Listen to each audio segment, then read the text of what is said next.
Delaware, finishing 17-4 last season. Get ready and started their season last year just like this one against Waverly-Shell, a duel that came down to the last match. Some fireworks at the end of that duel last year. The Hawks ending up getting the win in that duel meet. Should be another great one here tonight as West Delaware head coach Jeff Voss in his 24th season here for West Delaware, where he is 373, 119, and 1. 16 WAMAC dual team titles, or 11 WAMAC tournament team titles, as he's had 61 WAMAC champions and 110 state qualifiers and 63 state place winners. As I welcome on Nathan Vasky. And Nathan, this is a team returning a lot of experience from last season, and a lot of those guys will be expected to lead some of these younger guys. But speaking of those younger guys, still a lot of them in the lineup starting here tonight. Yeah, we got a lot of experience coming back, like you said, but our young kids that are coming in seem to be more mature than what the freshman or sophomore will say behind their name.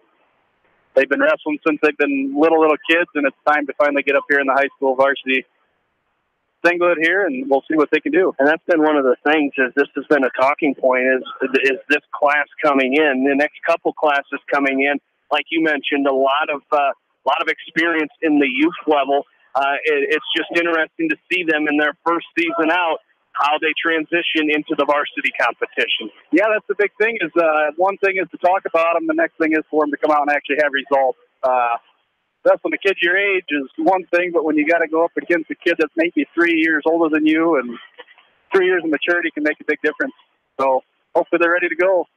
And one of the things this season, Coach Voss not setting a lot of expectations for this year's team. His only expectation is that they get better every day. And with this team and the work ethic that he's talked about so far, and you've been in the room a few times as well, the work ethic is going to be huge in making sure that you do get better each day. Yeah, it's the little goals week by week, month by month, instead of just the end goal. It's what you're going to do today to get better for tomorrow, and what you're going to do tomorrow to get better for the next day and the next day, which is all going to get put together to come to the end of the year and get that final big result that we've all been wanting for and wishing for. And we're going to start this dual meet at 152 pounds as we will take a short break. We're going to have introductions. Oh, we've got introductions. We'll go through them here real quick as we'll go through the introductions for tonight before our national anthem is when we'll step away. As we're going to start at 152 pounds for West Delaware, as it'll be second-ranked senior Mitchell Mangle for the Hawks. He'll be taking on fifth-ranked in Class 3A, Bryson Hervel, two seniors going at it. At 160 pounds, it'll be Jared Voss, the sophomore for West Delaware. He will take on, he will take on second-ranked in Class 3A, another senior, Jacob Herman. At 170 pounds, it'll be freshman Wyatt Volker for the Hawks. He'll take on Gavin Wiedemeyer, a junior for the Go Hawks. At 182, it'll be second-ranked Jack Newhouse, the junior from West Delaware. He'll take on Darren Whiteside, a senior for the Go Hawks. At 195 pounds, it'll be ninth-ranked Jordan Brees from West Delaware. He's a senior. He will take on second-ranked Braden Wolf, a junior for Waverly-Shell. At 220 pounds, it'll be Ben Petlin, the junior for West Delaware. He'll take on a sophomore, Luke Walker, from Waverly-Shell. And at heavyweight, it'll be Carson Petlin, the sophomore, ranked number 5 in the state in Class 2A for the Hawks, taking on fifth-ranked in Class 3A, Andrew Snyder. At 106 pounds, it'll be the debut for freshman Blake Kingle for the Hawks. He'll be taking on a freshman from Waverly-Shell, ranked number 2, Aiden Riggins. At 113 pounds, it'll be Luke Farmer, the junior from West Delaware.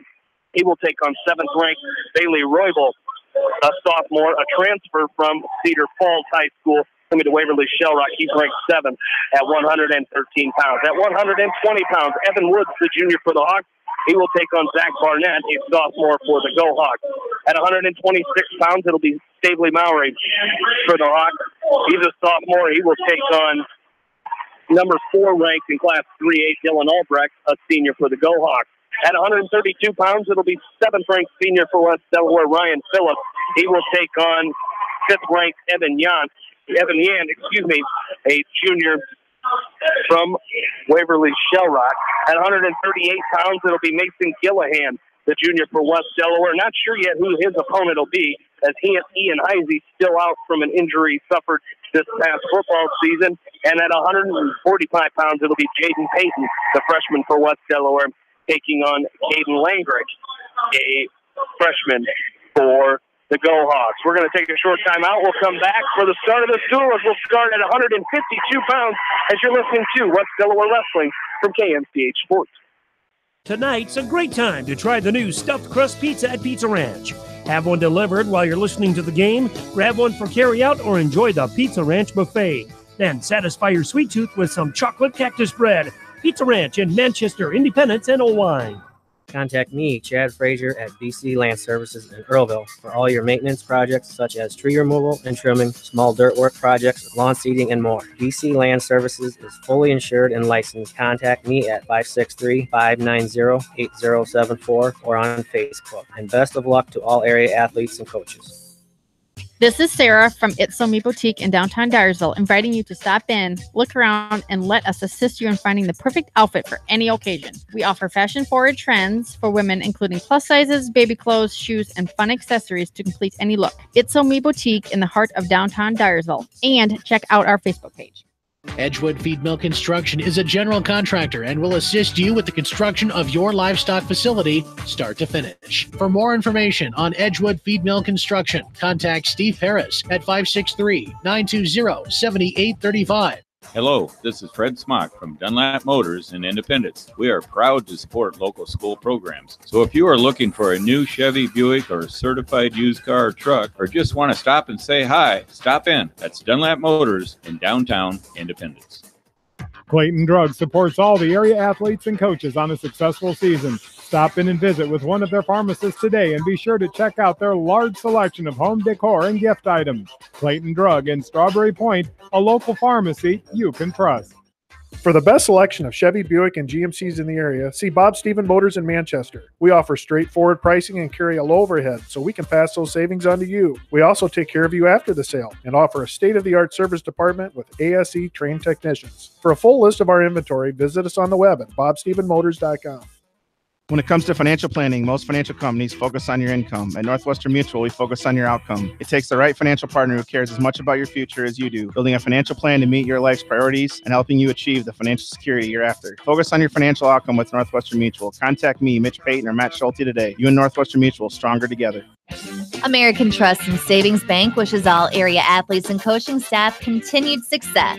American Trust and Savings Bank with locations in Dyersville, Farley, Dubuque, and Des Moines. Simply better banking.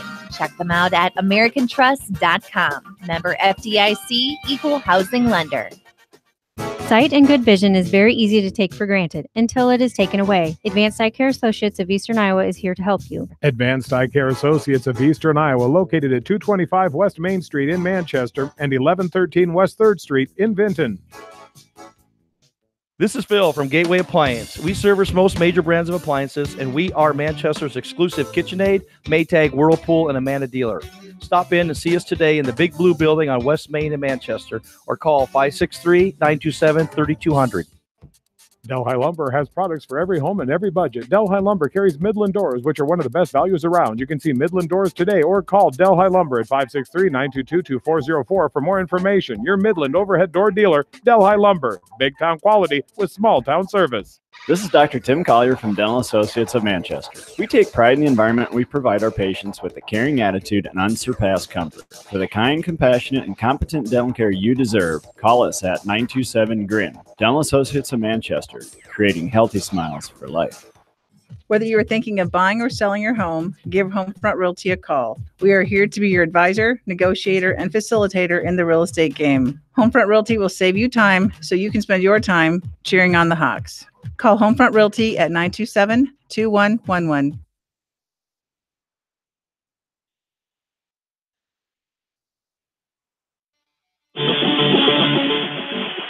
And back into Waverly, Iowa. The Hawks and the Go Hawks. We're going to start at 152 pounds. Jamie Vasky, Nathan Vasky back along with you. As West Delaware head coach Jeff Voss, his assistant coaches are Scott Litter, Phillips, Mitch Payton, Brian Klaus, Adam Ress, Brent Lammers, Jason White, and Dale Meyer. For the Go Hawks, head coach Eric Whitcomb. His assistant coaches are Mike Schwab, Brett Whelan, a West Delaware graduate, Josh Meyer, Nick Sand, Alino Gemesi, Brett Behrens, and Cody Peters. As we will start at 152, but for the Hawks, it will be Cale Meyer taking the mat, as Meyer taking on Bryson Hervel. As I'm not sure, is this Hervel? And it says Bryson Hervel, so it will be Hervel and Meyer. Cale Meyer with a front headlock situation. And Nathan, that's kind of the thing. You know, you lose your second-ranked senior in Mitchell Mangold, who's not wrestling tonight, but filling in for him is a pretty good wrestler in Cale Meyer. Yeah, you know, they wrestled off last year, and it was a 2-point wrestle-off. And Cale is a tough kid. Had a little bit of trouble with weight last year, and we'll see how he can cope with it this year and come back strong. As Bryson Hervel, as we mentioned, coming in here ranked number 5 in the state in Class 3A. I believe him and Mangold wrestled an overtime match together last year in this opening dual meet.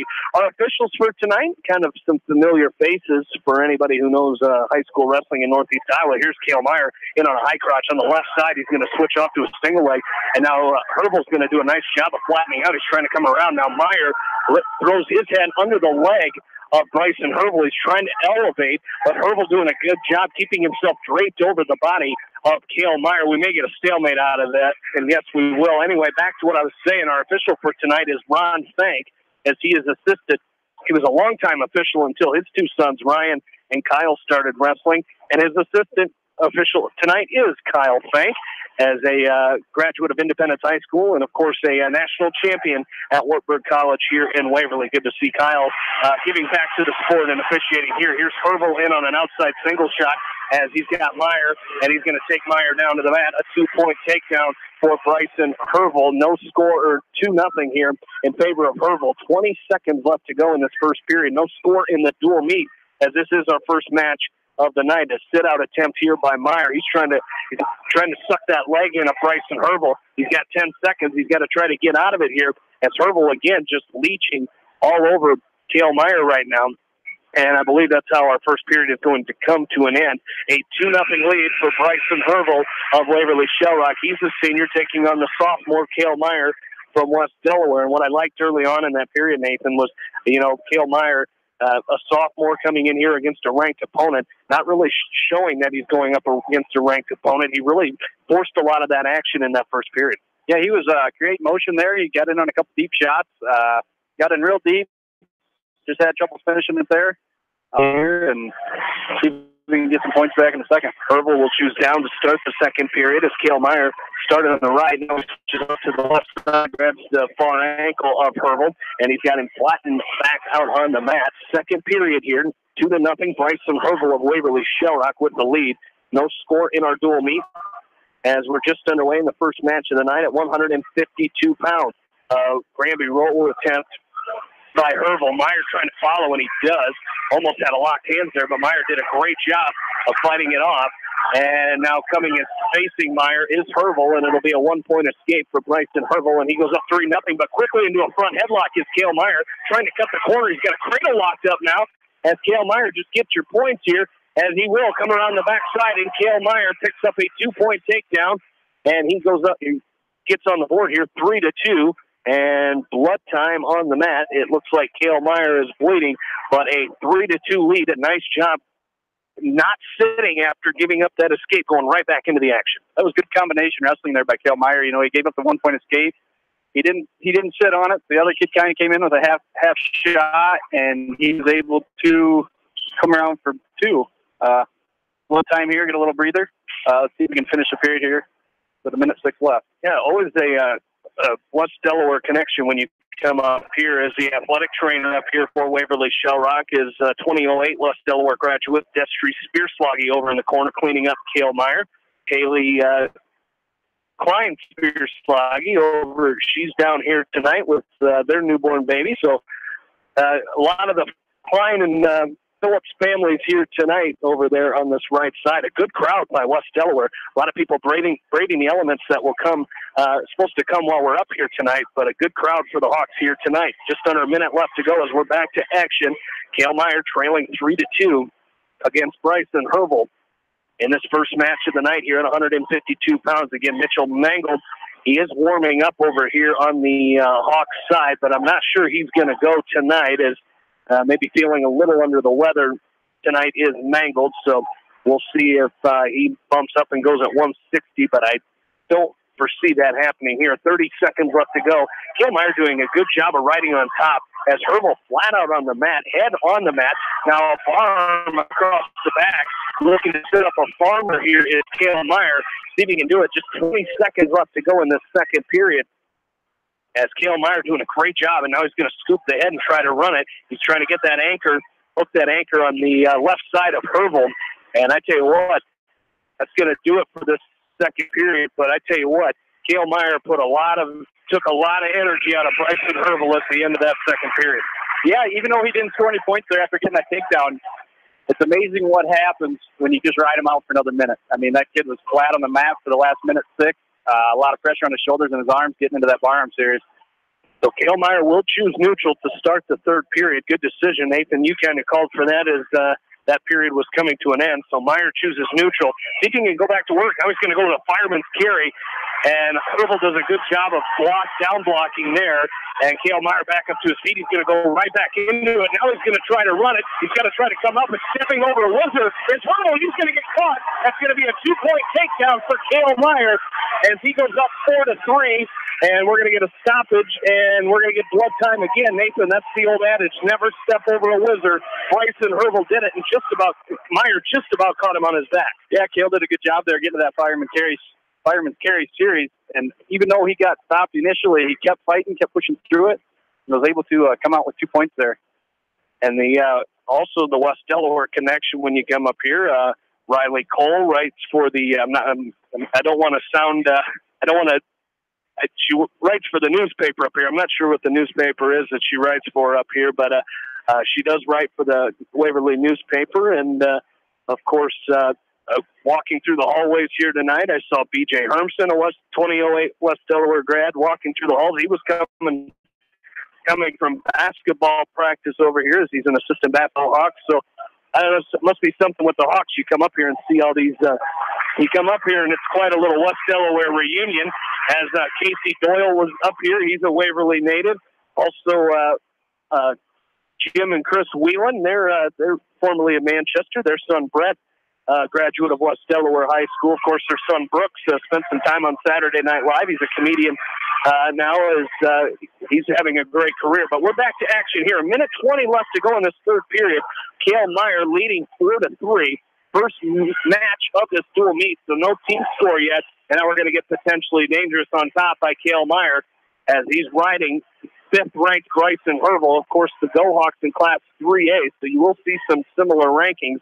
Just both these teams, West Delaware in Class 2A again this year, Waverly-Shell in Class 3A.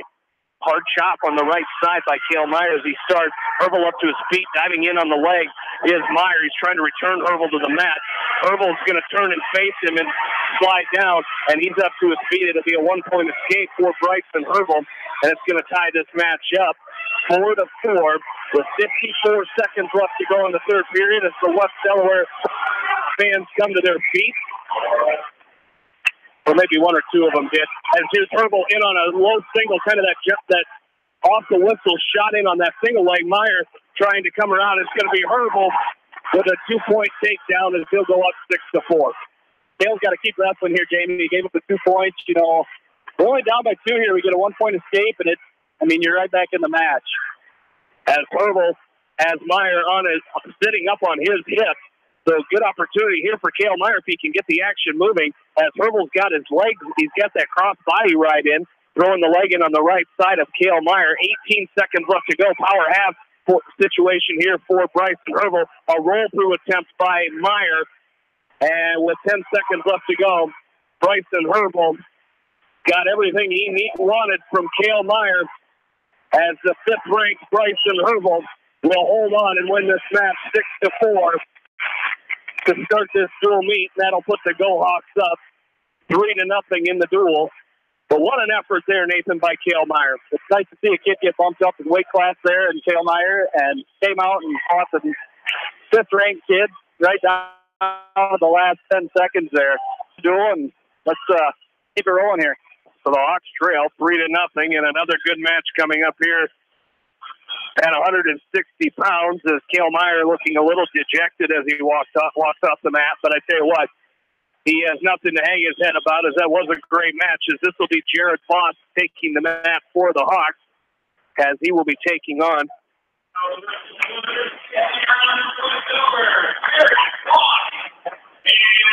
as it's going to be Jacob Herman, ranked number 2 in Class 3A. Jared Voss for the Hawks.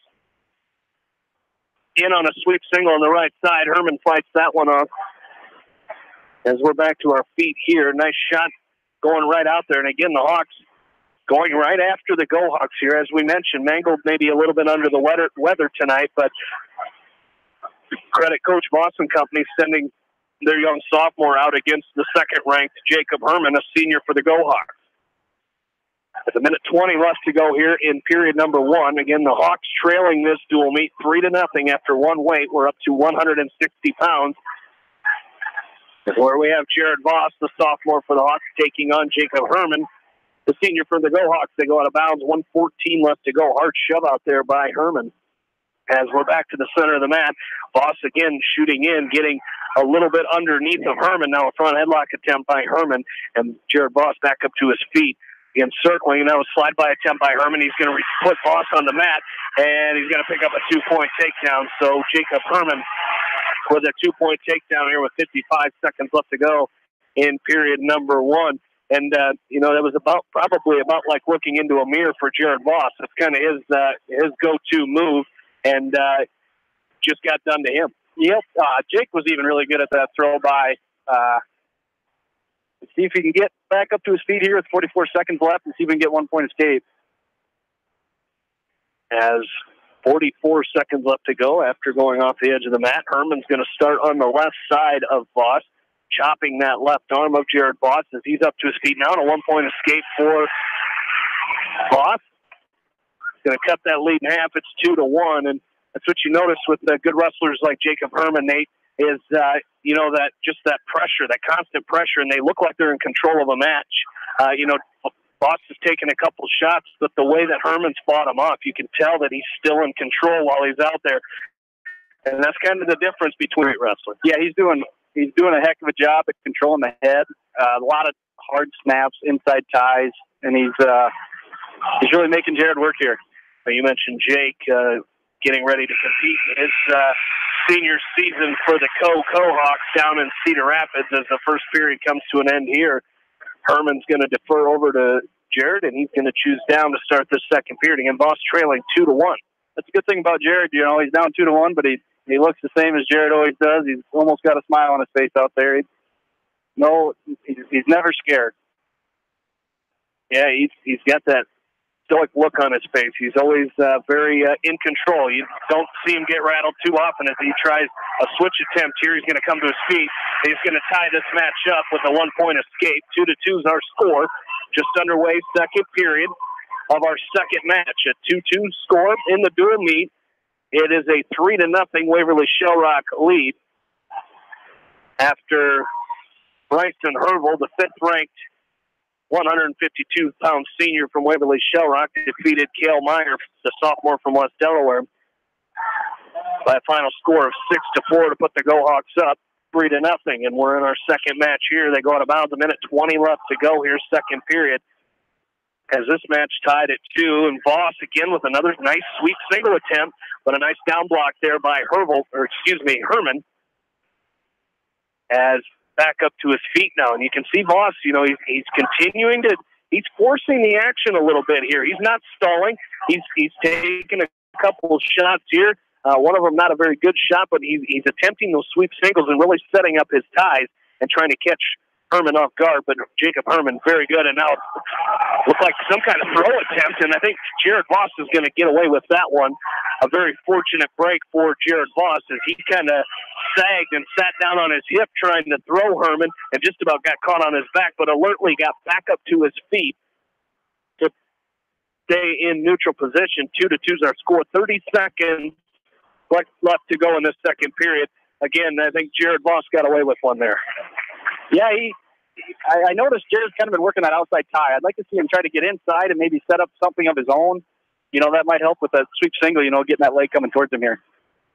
As they're back into action here after going out of bounds. 20 seconds left to go here in period number 2. It'll be Jacob Herman's choice to start period number 3 as Jared Voss heavy on the head here of Jacob Herman. And you can see Herman kind of showing a little bit of fatigue here in this second period. That's going to do it for the second period. We're tied up 2-2 as we go to period number 3. Those legs are starting to look a little bit heavy here. Let's see if Jared Voss can take advantage as Herman is going to choose down to start this third period. Yeah, you kind of noticed that early on in the season here. People aren't in complete shape. They're still working at it, and see if Jared can ride them out here and take some more energy away from them. As Herman quickly to his feet, Voss grabs that far ankle and just lifts and drives him right off the edge of the mat. 3 seconds and they're out of bounds as they'll come set. Voss will start on the left this time. He's going to go to that near ankle and flat Herman down on the mat. Goes to that, looking for that inside wrist series on the left side of Jacob Herman. Herman up to his base. Voss was attempting a little spiral ride there. Now he's just going to flatten him back on the mat. And Herman with his head down on the mat right now. Voss trying to cross face there. Herman fights that off. Now an inside wrist by Voss. Again, fighting off is Herman. Now a spiral ride attempt, and Herman's going to turn and face Jared Voss. Voss lets him go, and it'll be a 3-2 Jacob Herman lead here with 1:20 left to go in period number 3. Hawks trail to go Hawks as Waverly-Shell leading 3-0 early on in this dual meet in the match. Jacob Herman leading Jared Voss 3-2. Jamie, giving up that escape there is 1:20 left. It's not that big of a deal because we're going to need a takedown to win the match anyway. We're better off giving ourselves 1:20 than giving away escape with maybe 10 seconds left. As the shoe of Jacob Herman coming untied here. Only that should be injury time running. Yeah, they haven't started any injury time, but usually you think if your shoes come untied, I think that's a rule. You have to keep them tied. As we're back to action here. As Voss, just a minute left to go in this match, trails at 3-2. Again, another nice just snapping of the head by Jared Voss, but unfortunately, Jacob Herman doing the same thing. A lot of hand fighting between these two right now. Voss trying to set up his kind of his go-to shot right now as he takes a half a shot on Herman. Herman sprawls. Voss goes back to his feet and goes back into Herman. Now snap by Herman. Front headlock by Jacob Herman. 30 seconds left to go here in period number 3. Jared Voss trailing 3-2. Herman with inside tie on Jared Voss. Voss running out of time here as it is 3-2. Now a throw attempt on the edge of the mat by Jared Voss as Herman pressuring into him. Voss tried to kind of catch him off guard and toss him a little bit, but they go out of bounds. 19 seconds left to go in this match. Jared Voss trailing 3-2, and he kind of falls on the snap by Herman as Jared's really going to have to go now. 10 seconds left to go. You're going to have to shoot and finish really quick, running out of time. And Jared Voss not able to get inside position on Jacob Herman. 2 seconds, 1 second. That's how this match will end. As Jacob Herman is going to win the match 3-2 over Jared Voss, and the Go Hawks will go up 6-0 here after 2 matches. And with that, we'll take a short break and come back. You're listening to West Delaware Wrestling from KMCH Sports. Jay's Auto Supercenter in Manchester has quality pre-owned vehicles, great financing options, a full-service department, body shop, and detail department. See their full line of vehicles online at jsautosales.net. That's Jay's Auto. Customer satisfaction is their #1 priority. Jay's Auto!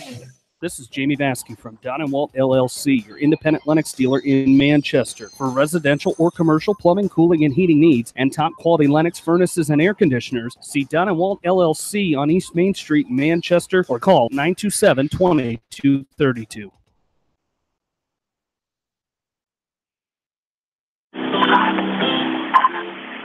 Jamie Vaskey and Nathan Vaskey back with you, along with in-studio producer Ashley Vick here tonight as we're up to 170 pounds here in Waverly. The Hawks and the Go Hawks is on the mat now for the Hawks is freshman Wyatt Volker. He's taking on Gavin Wiedemeyer, the junior from Waverly-Shell. And a nice scramble there, is fighting hard, as looked like Volker had an easy takedown, but Wiedemeyer was able to grab onto the leg of Volker, and Volker did a great job not giving up on that position and keep fighting, and Volker picks up the 2-point takedown here. Volker did a good job there. You know, the old adages with the scramble is the high head wins and the low feet. He did a good job of getting up and getting his feet down and ended up on top.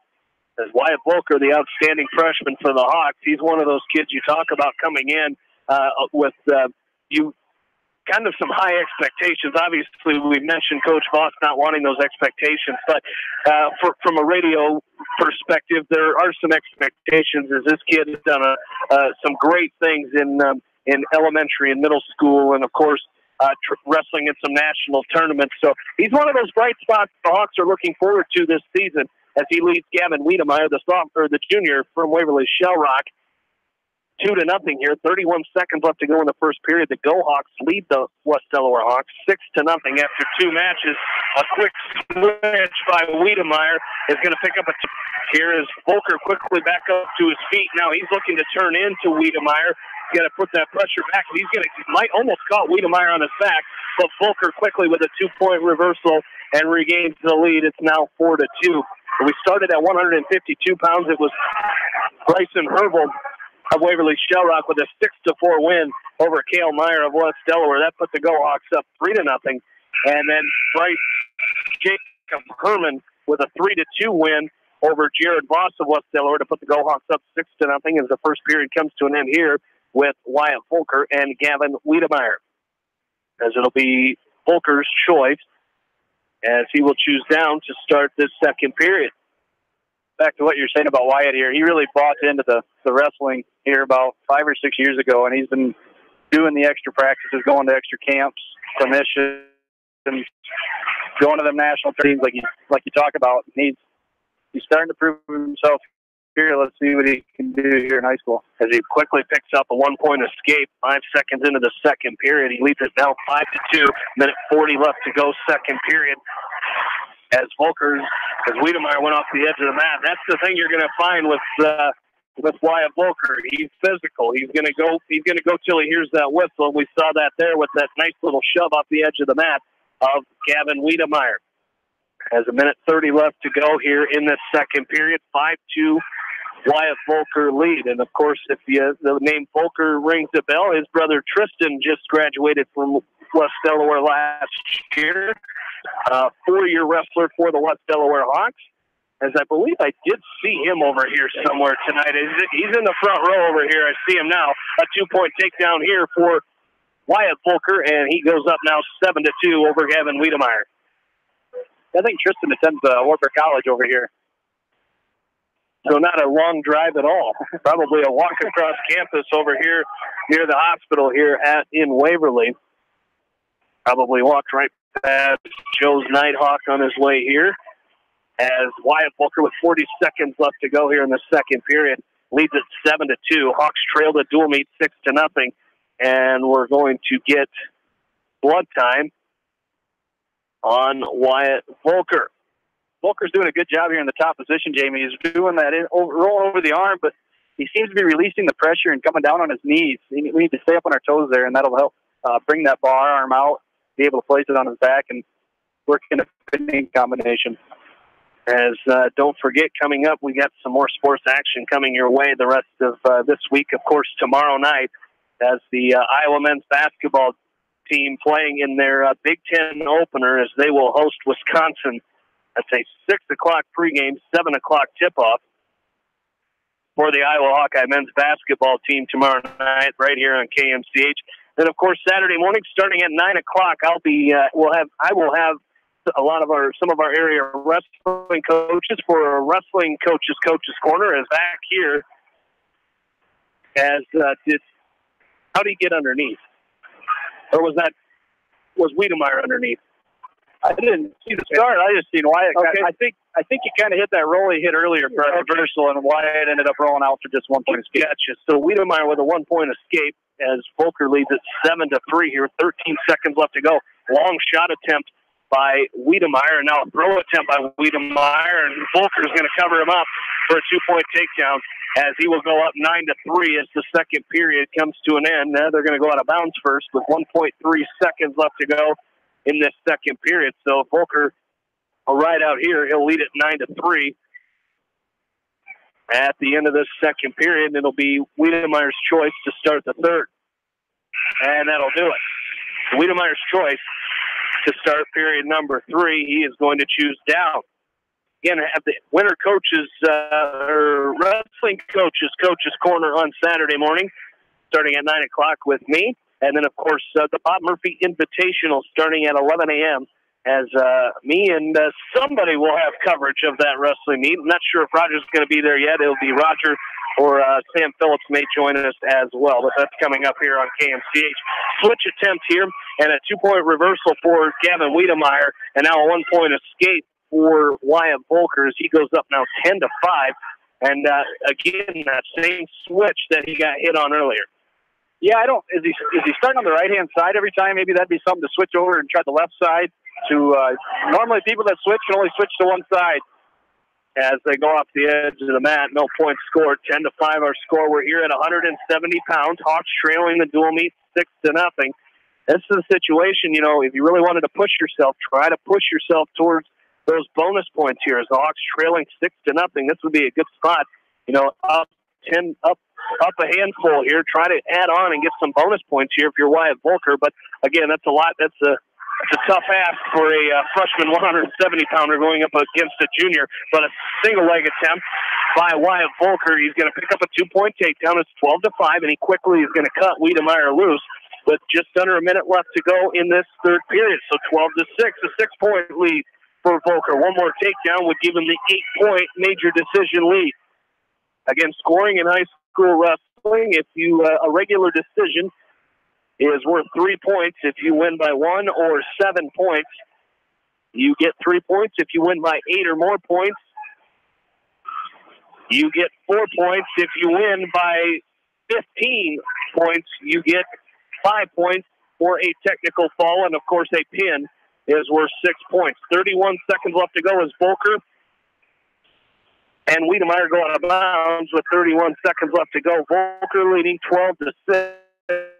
Looking for that major decision in the Hawks here. As Volker back on the prowl, as we're in neutral position. Wiedemeyer, collar tie on the right or the left side of Wyatt Volker. As Volker quickly in on a shot, a double leg attempt by Volker, and a 2-point takedown for Wyatt Volker as he goes up 14-6 with 16 seconds left to go. Great transition wrestling there. Yeah, he did a great job setting up that shot. It was kind of a 2-on-1, and he just kind of lowered his level and right into that blast double. Now we got to ride him out for 16 seconds. As Volker grabbing the leg, and here comes that roll again by Wiedemeyer. You got to be careful here. He doesn't roll back and grab the head for a defensive pin as they go out of bounds. No point.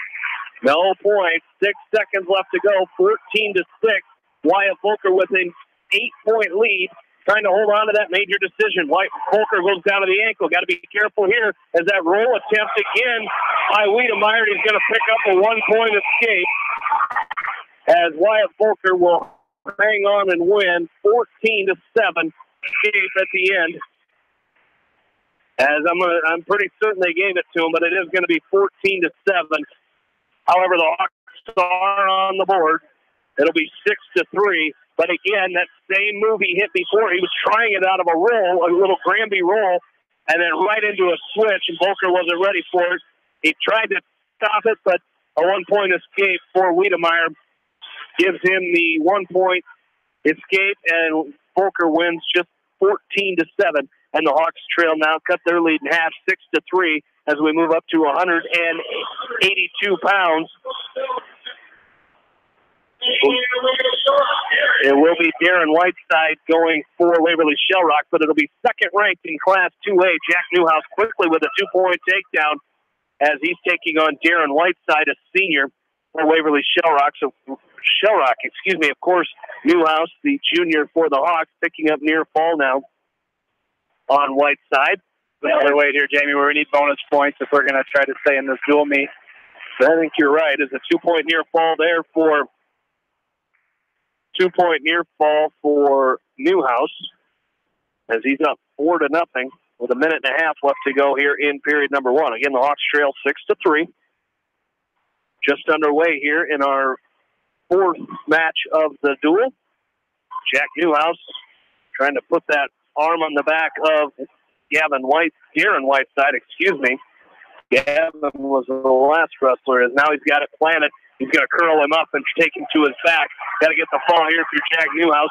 As Newhouse looking for the fall, he's trying to tee out. As Jack Newhouse will get the fall. 59 seconds. 59 seconds to fall for Jack Newhouse, and the Hawks will take their first lead of the dual meet as West Delaware goes up 9-6 here after four matches. We'll take another short break and come back. You're listening to West Delaware Wrestling from KMCH Sports. Family fun and great food await you at Lightning Lanes Family Center and Captain and Tennille's Sports Bar. Come out for a fun night of bowling or watch the big game on their 10-foot HD big screen. And of course, great food and your favorite beverages. Lightning Lanes Family Center and Captain and Tennille's Sports Bar on East Main in Manchester. Farmers Savings Bank proudly supports all area athletes and their coaching staff. For all your banking needs, visit them in Colesburg, Elkport Garber, Strawberry Point, Arlington, and Aurora, or online at farmersavingsbank.com. Member FDIC.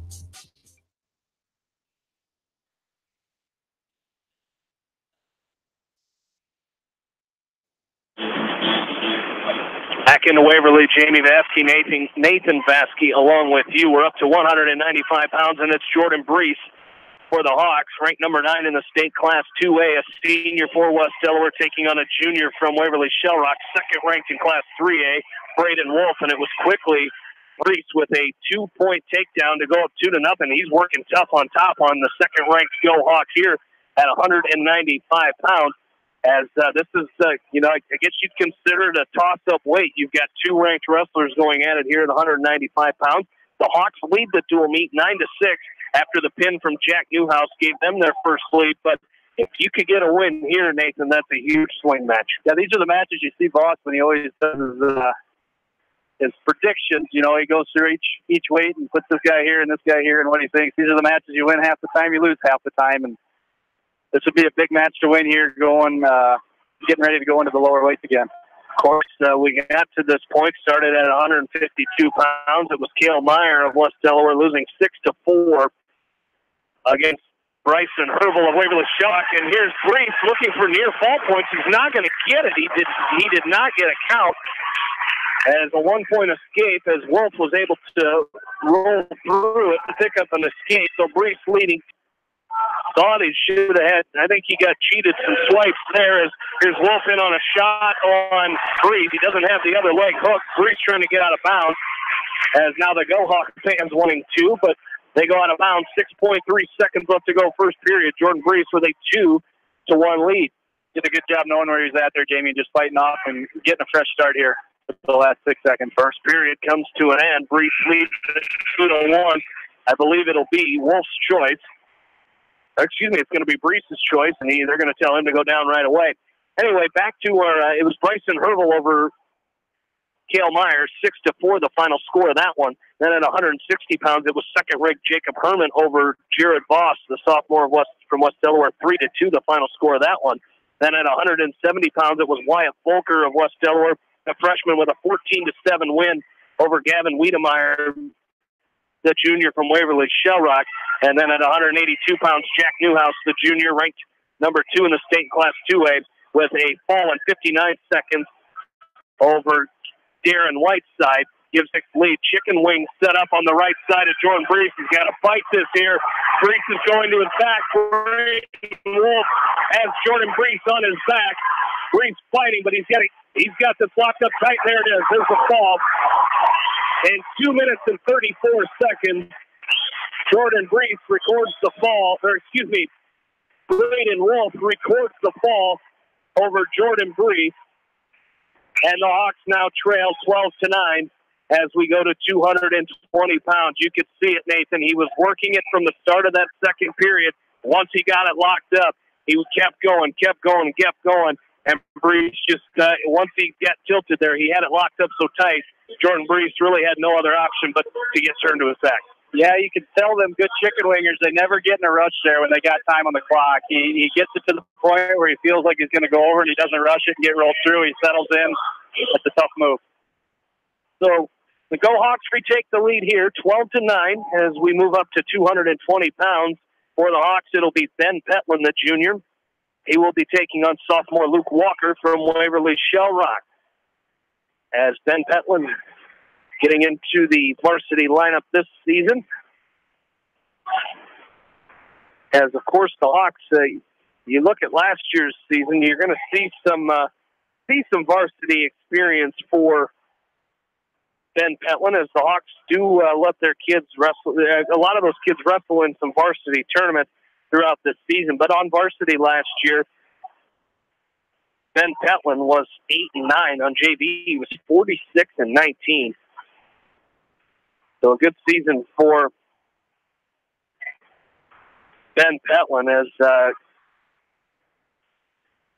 picked up 18 pins on the season last year in JV. So good to see him in the lineup. And I tell you what, he really fills out that 200. You and I both mentioned he got taller, and he really fills out that 220-pound weight class. He'll be fun to watch this year, as obviously there's a little bit of a weight difference between him and his younger brother Carson, but I can feel it already. Roger's going to get these two mixed up a few times, because if you're not looking close enough, you might think Carson's out there wrestling. But as a sweep single attempt here by Ben Petlin, as he's going to drop her around behind the backside of Luke Walker, as Ben Petlin picks up a 2-point takedown. He goes up 2-0 here with 8 seconds left to go here in period number 1, and doing a nice job of following behind Luke Walker. He picks up and that's how the first period is going to end. 2-0 is the lead for Ben Petlin. It'll be Walker's choice. He's going to defer over to Ben Petlin. They're going to have Ben choose down to start period number 2. Of course, speaking of Ben's at 220 pounds, one of the big holes in the varsity lineup this season for the Hawks, although they'll do a great job, is the senior Ben Ridenauer, of course, tearing his ACL in the tearing up his knee during that Mount Vernon game earlier this year. Here's Ben Petlin with a 2-point reversal. He's behind the arm. It should be a 2-point reversal. There it is. He's behind the arm. He's got a reverse. He should have a reversal. I don't know what he's waiting for. And now he's going to get a 1-point escape. He had the arm. He was behind the arms. You don't have to hook the leg as long as you're behind the arms. And I see Voss is going to go over and question that one. Is again, Ron Fank, our official here tonight, as Coach Voss wants to have a word with him. I thought on a reversal like that, Nathan, if you get behind the arm, you're good. You don't have to hook the ankle on a reversal like that. No, we got this big TV up here. We should have some instant replay on it. He was behind both arms, and he was hip to hip with the guy. I don't see why we didn't get a 2-point reversal there. But back to Petlin here, I'm not mistaken, he was like 170 last year. You know, that'd be something a guy could probably look up here real quick, as he was as I was doing that before. But and Voss, we got a warning there, a coach's warning for questioning the official there. You are right. He did wrestle 170 pounds. He's a junior this season, wrestled 170, but just a 1-point escape instead for Ben Petlin. So he goes up 3-0. Let's just get over that one and go back to work on our feet, as Luke Walker in a front headlock situation here on Petlin. Petlin's got to come back up to his feet here, as circling around is Luke Walker. Petlin now up to his feet. Got to be careful here on the edge of the mat. Petlin up to his feet, and they'll go out of bounds. Nice job there by Ben Petlin. But mentioning Ben Ridenauer in that Mount Vernon football game, he's out for the season. We'll miss him, but I tell you what, he's there. He's down on the sidelines with the guys here, and we'll look forward to talking to him, especially on senior night when we have senior night against Independence. I believe that's on January 24th.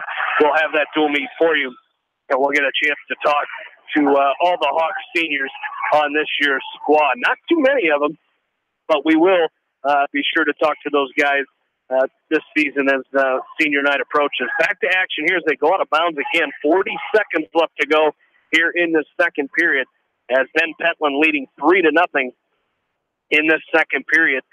Waverly-Shell Rock leading the dual meet 12-9, after 5 matches. I like how Ben's come out here, Jamie, and continue to wrestle. You know, some people, they'll get a questionable call like that, and people get heated, and they seem to crumble a little bit after that. But he's come out here and kept fighting forward and see if we can get some more points. Yeah, and I think he's got a circle here. You know, it's kind of funny in high school wrestling. Once you hear that first chirp from the crowd of stalling or warning, here's Ben Petlin, a nice job there. He's not going to get the points there. No, they're going to give it to him as time expires. That looks like a makeup Maybe a little makeup call there, but the Hawks will take it. As Coach Voss with a little smirk there, as Ben Petlin, as time expires in second period, takes a 5-0 lead here, and it'll be Walker's choice to start period number 3, and he's going to choose down. Yeah, he was definitely further around on the call we didn't get compared to that one there, but hey, we'll take it. As Petlin does a great job of flattening Walker out to the mat, on the mat here to start this third period. Walker with his head on the mat.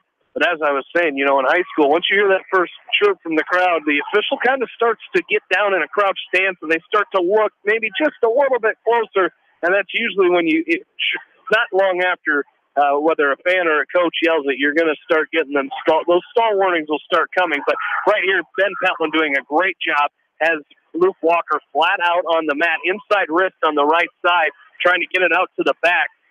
But again, Walker very strong. And I think that's going to be an adjustment here early on for Ben Petlin, wrestling some of these 220-pounders, coming up from 170 pounds, getting used to that strength that you're going to be facing at 220 pounds. Yeah, the extra strength is big. Just to reference an Iowa wrestler last week, Carter Happel moved up from 141 to 149. And like he said, the first shot he took, you could tell if they were bigger, stronger. And you learn to wrestle like that. And obviously, I don't think we're out-muscled because Ben looks like he's put together pretty well for going up 50 pounds. 35 seconds left to go, third period. Ben Petlin with a 5-0 lead. And you can hear Coach Voss yelling, "Get out of there!" As he got himself in a little trouble. He got his leg caught, and he was down on his hip, his left hip, as Walker tried kind of a little side roll there. But 20 seconds left to go, and Walker's still flat out on the mat. And what I like what Petlin's doing here is he's working side to side. He's showing the official that he's trying to work pinning combinations as a little spiral ride there by Ben Petlin with 7 seconds left to go. And it looks like Ben Petlin's going to hold on, and now he's down to that hip again. But he's going to hold on. He's going to win this match 5-0. And the Hawks will tie this dual meet up 12-12 as we head to heavyweight. And it should be a good one, as it'll be 5th-ranked Carson Petlin taking on 5th-ranked Andrew Snyder of Waverly-Shell. And we'll have it for you right after this. You're listening to West Delaware Wrestling on Mix 94.7 KMCH. Steve Moyle Masonry, a family-owned commercial masonry contractor based in Manchester. Quality is what we're about. Visit us online at smoylemasonry.com. Viafield is your headquarters for all your seed, chemical, and fertilizer needs. They have professional service and quality products needed to bring the best crop to market. Viafield, providing growth opportunity for 18 locations across northern Iowa and southern Minnesota.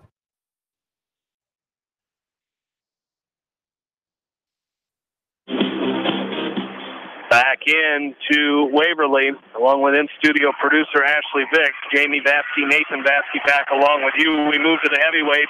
Here's Carson Petlin, ranked number 5th in Class 2A, getting himself in a little bit of trouble here against 5th ranked in Class 3A, Andrew Snyder.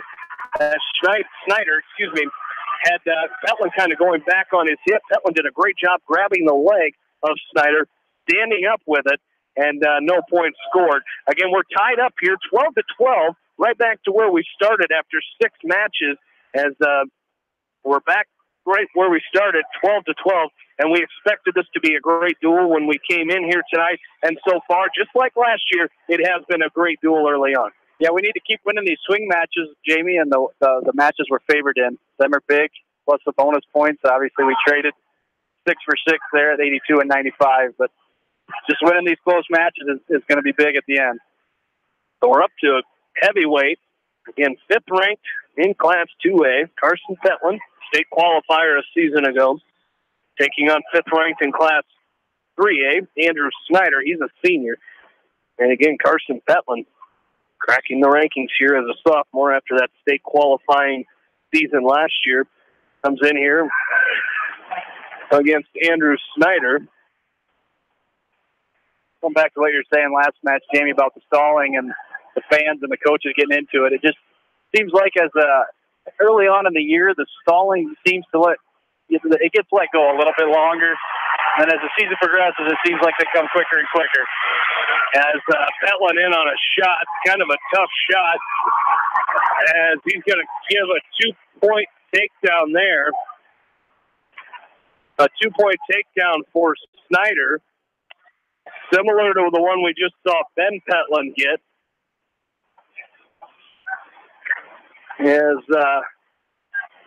I'm not sure. I guess Waverly-Shell will take it there as Snyder's going to go up 2-0 here. 6 seconds left to go in period number 1 as they go back to action here. And that's going to do it for our first period. As that just about didn't do it, as Snyder kind of had that butcher locked up across the face of Carson Petlin. Had him kind of going to his back a little bit, but no points. As we go to the second period, it'll be Snyder or Petlin's choice. He defers. Snyder chooses neutral, and we'll be on our feet to start this second period. Giving up a takedown there with just 10 seconds left, Jamie. It hurts big time going down 2-0 compared to 2-1 if you're able to get an escape or keep it even at zeros. Now we gotta get points back by ourselves here now. And as you mentioned, the fans are still acclimated to coming right back in and expecting the stalling calls that they got at the end of last season. Well, the wrestlers are back into preseason form here, but no, as the wrestlers go out of bounds once again here, minute 41 left to go in the second period. Our dual meet is tied at 12. Carson Petlin, the sophomore from West Delaware, trailing in this match 2-0. Is there's that new rule coming into effect here, a shove off the edge of the mat, as Petlin not moving forward, getting shoved off the edge of the mat. He'll get warned for stalling, as the first stalling warning against Carson Petlin with a minute 20 left to go here. And now they're going to go out of bounds once again with a minute 17 left to go in period number 2. They kind of adapted that rule a couple years ago in college, and I think it's good, but it's a lot of up to the officials again. And sometimes you win, sometimes you lose. Well, I think you can tell the difference here is they're going to go out of bounds. And now they're going to call Petlin, who tried to throw. He tried to shuck Snyder off the edge of the mat, but they're going to get Petlin for stalling once again, and that'll be 1 point for Snyder. As it's now 3-0, and now a long shot attempt by Petlin and a takedown for Snyder. He goes up now 5-0 over Carson Petlin with 50 seconds left to go in this second period. As over here, you can kind of see the difference. Coach Voss, he announced that new rule at Meet the Wrestlers last Saturday, so you didn't hear a big eruption from the West Delaware fans, because he just explained the new rule to them last week. But you can see some of the Waverly-Shell fans kind of surprised that he got called for stalling. And now a butcher attempt by Snyder. He's got Petlin going to his back. No near fall there. Petlin does a great job fighting out of it. And he's back up to his base now, grabbing the leg of Andrew Snyder. It's 5-0. Snyder leading here. 15 seconds left to go. Second period. Our dual meet tied 12-12. As you talk about swing matches. This is kind of a big one for the Hawks here at heavyweight, as you're getting into a pretty beefy part of the Waverly-Shell lineup coming up here, as you've got a young freshman in Blake Engel taking on a second-ranked freshman at 106 from Waverly, and Aiden Riggins, and then at 113, Luke Farmer is going to go up against 7th-ranked Bailey Roybal. So Hawks have got to get some wins when they can here, and this is one of those that they were kind of hoping would be one of those toss-up matches they could win. As Petlin in on a long shot here, as he chooses neutral to start the third period. Start the third period, and nearly points there on the edge of the mat. Hawks is doing a good job of getting to his shots, Jamie. We just need to close the gap. We're shooting too far away, and then we're extended. You get 280 pounds on top of you. It's hard to work your way back up. So a minute and a half left to go as we're back still on our feet here. 5-0 the lead for Andrew Snyder. Petland, another shot attempt there. Now he's going to go underhook on the left side. On the left side of Snyder, they go off the edge of the mat here. 1:17 left to go in the match.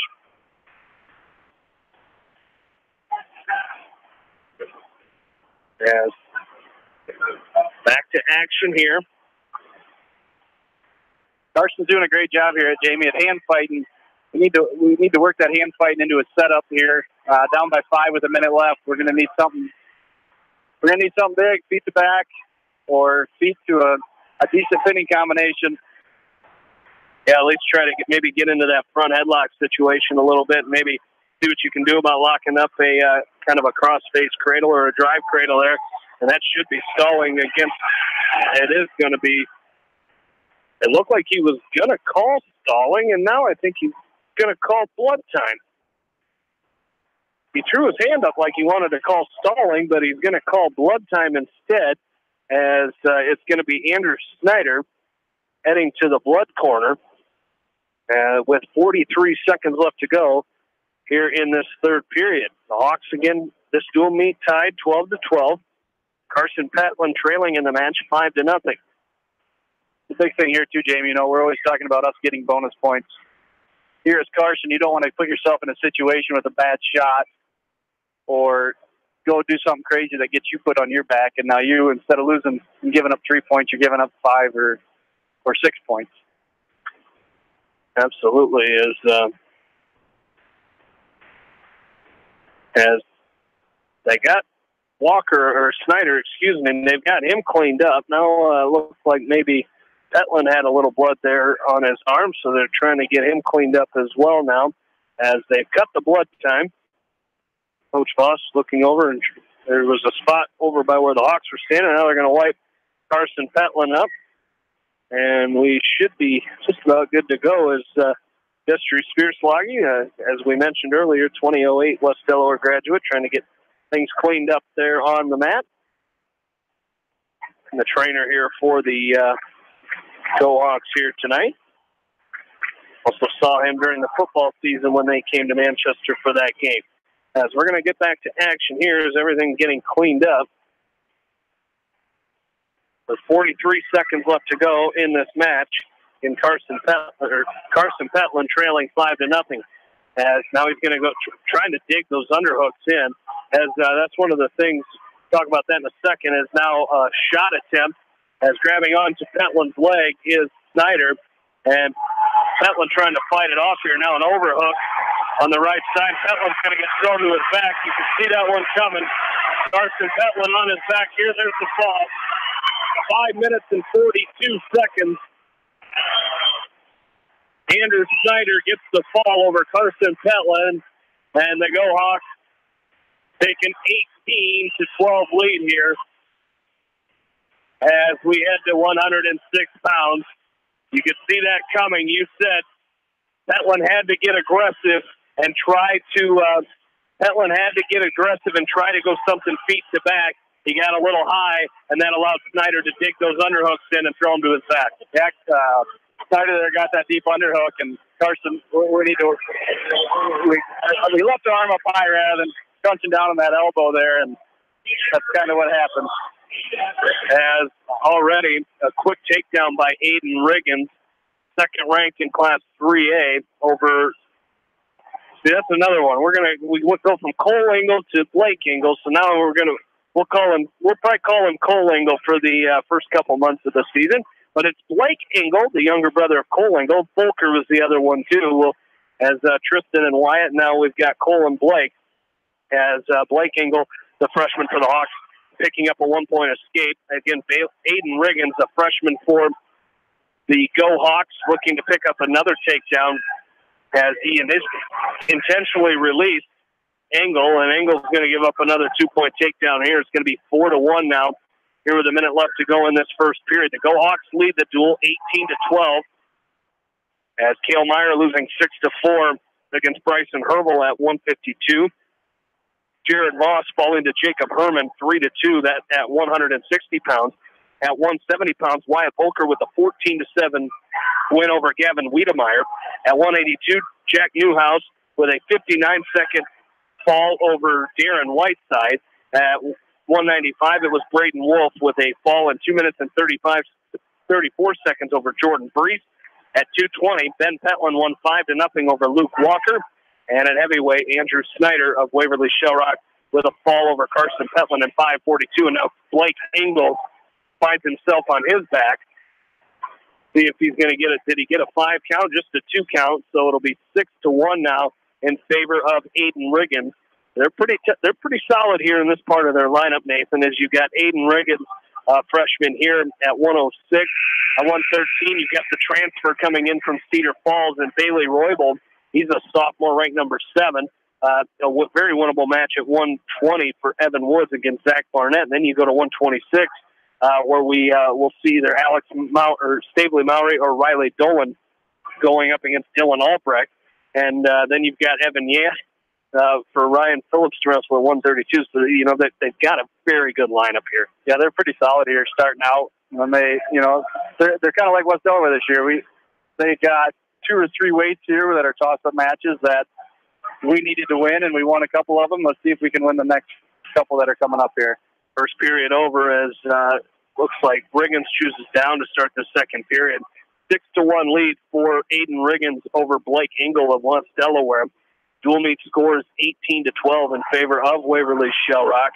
And, talking with our friends up here from the Go Hawk broadcast team, and, of course, Greg Hupton and his color partner over there is kind of a newer color partner over there, as we're used to seeing Mr. Hafel over there as 2-point reversal here for Riggins is going to make it 8-1. And, of course, Steve Felsky up here from Waverly-Shell Rock. Always good catching up with these guys and talking to these guys throughout the meets, and always like to catch up with them at the state meet. But they've said these two teams, and that's the case a lot of times, is these two teams are always very similar to each other. They have down years, then they have up years, and that's kind of where they're at. They're on kind of a rising year this year where there's going to be some bumps in the road early, but by the end of the season, both these teams should be pretty good as Riggins and Engel go out of bounds. 8-1 is our score in favor of Aiden Riggins of Waverly-Shell Rock over Blake Engel of West Delaware. 45 seconds left to go here in period number 2 as Riggins doing a great job. And now kind of that claw ride there by Riggins on the left side of Blake Engel. Engel with his head on the mat, but still he's up to his base trying to work up. But again, the one thing the official is going to see is the head on the mat as Engel doing a good job of trying to build that base. Now he gets flattened out again. Now he's going to try to sit out with 18 seconds left to go here in this second period. And, of course, an 8-1 deficit to start period number 3. So kind of like we saw in that last match with Carson Petlin, we said he's going to have to get going. Same can be said here in this coming match as we go to the third period with Blake Engel, as that will do it for period number 2. And actually, it looked like Engel might have took top to start the second period, and it'll be Riggins' choice here to start the third, and he is going to choose neutral. 8-1 lead for Aiden Riggins, the freshman, ranked number 2 for the Go Hawks, as we're back to our feet. Go Hawks lead the duel 18-12. Straight-on single attempt by Riggins. Usually you don't see them work too often, where you just kind of see a kid just shoot straight on, not really set anything up, as he catches Engel flat-footed, and it's going to be a 2-point takedown. And now a low-leg cradle attempt coming from Riggins as it's 10-1. And Engel trying to get that leg down and trying to hip down, but Riggins is going to turn him to his back. And it looks like he's going to pick up the fall. 4 minutes and 39 seconds. 4:39 the fall for Aiden Riggins. And the Go Hawks will go up 24-12 as we go to 113 pounds. We'll take a break and come right back. You're listening to West Delaware Wrestling from KMCH Sports. The Eastern Iowa Shopping News and the Dyersville Commercial recognize the hard work and dedication of all area athletes. Check out the weekly sports section in the commercial for scores and information. The Eastern Iowa Shopping News and Dyersville Commercial, supporting your communities. For fan food, not fast food, visit your after-the-game headquarters, Manchester Dairy Queen. It's quick, it's easy, your family will love it. Manchester Dairy Queen. Your family. It's no secret that people come to Fairway in Manchester for their famous meats, but as you dash back to the counter to pick up your USDA choice ribeyes, don't be surprised if you find yourself lingering among the delicious fruits and vegetables in the produce department. Shop Fairway in Manchester for low prices and all your grocery needs.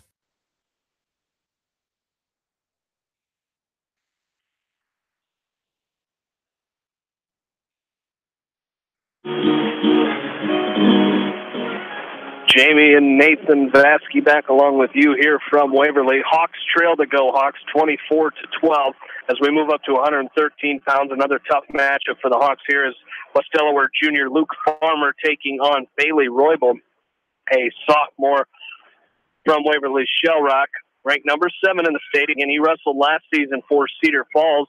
Of course, they're under new guidance this year as former Waterloo Columbus and Don Bosco and Wartburg College coach Chris Ortner taking over the reins over there for Cedar Falls this season. Best of luck to him. Always enjoyed Coach Ortner and his family. Of course, when you were up at Wartburg wrestling for a couple seasons, so best of luck to them this year as well. But Bailey Roybal coming to Waverly to wrestle for the Go Hawks here this season, already up 2-0, and I think I like it. It was a 15-second takedown, a great shot, great movement set up early as he went up 2-0 on Luke Farmer. Here with 20 seconds now left to go in this first period, and now kind of that side cradle there by Roybal as Farmer does a good job of fighting it off. They go off the edge of the mat with 14 seconds left to go in this first period. Luke Farmer trailing 2-0. Hawks trailing the dual meet 24-12 as back-to-back falls for the Go Hawks at heavyweight and 106 pounds as this dual meet was tied, and now 12 straight points for the Go Hawks have put them up. They've doubled up the Hawks 24-12 as there's 5 seconds left to go here in this first period for Luke Farmer, and he'll go to the second period trailing 2-0, and it'll be Farmer's choice. He's going to defer over to Roybal, and Roybal will choose down to start the second period. Again, this is you and I have talked about it. They're tough right here in this part of the lineup, especially, you've got a really experienced kid, a 2-year starter for the Hawks, and Luke Farmer, of course.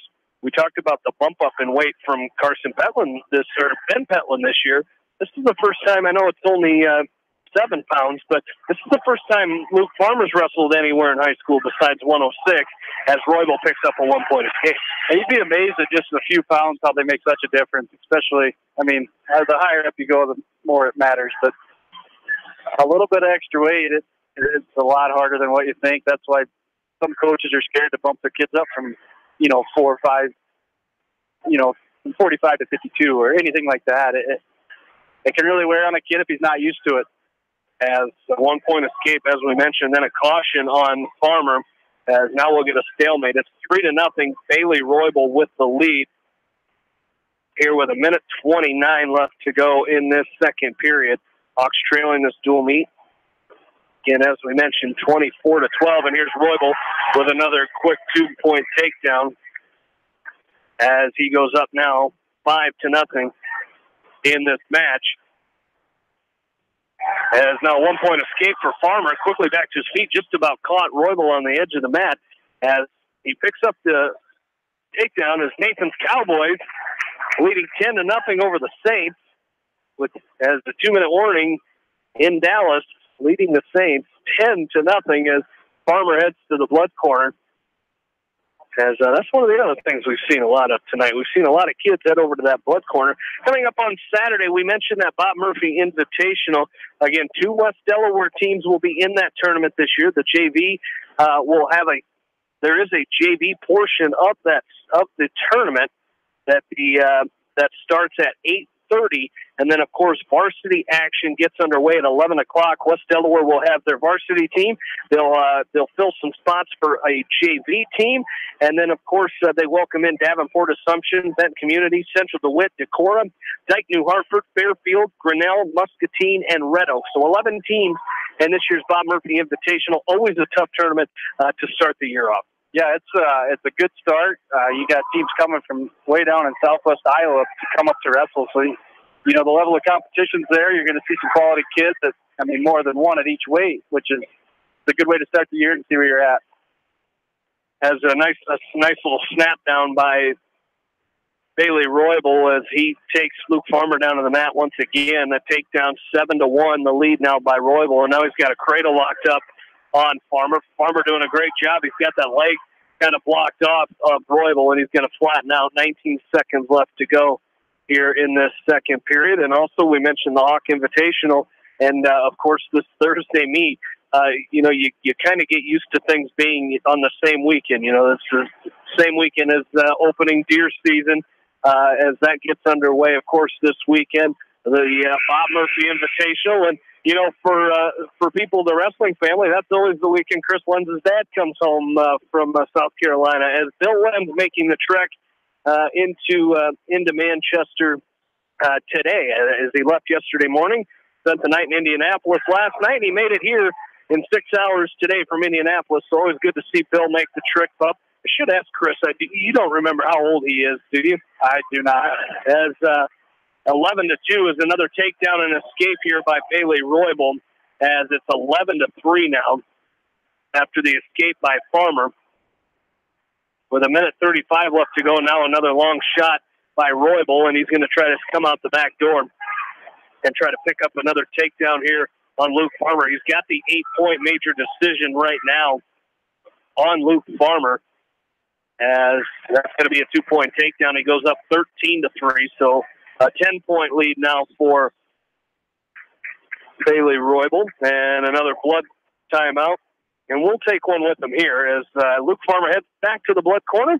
We'll take a timeout and come right back here listening to West Delaware Wrestling from KMCH Sports.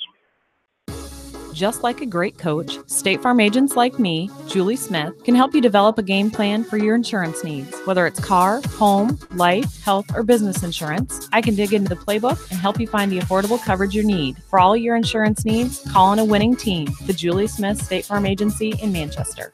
J&D Catering and Suites in New Vienna provides exceptional handcrafted food, whether a cocktail buffet, formal dinner, or a themed event. Let Diane and her staff create a customized menu sure to wow your guests. They offer an extensive specialty cupcake and cake menu. Call or check them out on Facebook. Let J&D Catering and Suites set your next special event above the rest.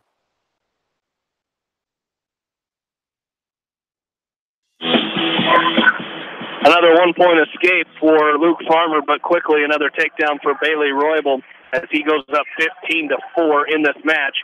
45 seconds left to go in this third period as the Go-Hawks lead the dual meet 24-12. As Roybal in on another shot, as leading by 10 here, another takedown, 17-5. An escape by Farmer makes it 17-6.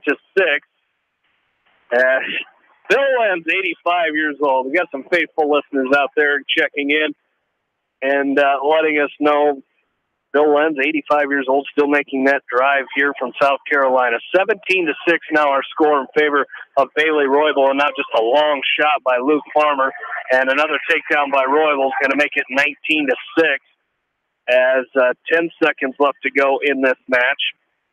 And the Go-Hawks are going to get a major decision here. 19-6, the final score, as the Go-Hawks will go up now 28-12 as we move to weight class 120. That's a pretty good wrestler there at 113 pounds for the Go-Hawks. Yeah, they just keep coming out, it seems like. That's a pretty good transfer in for them coming over from Cedar Falls.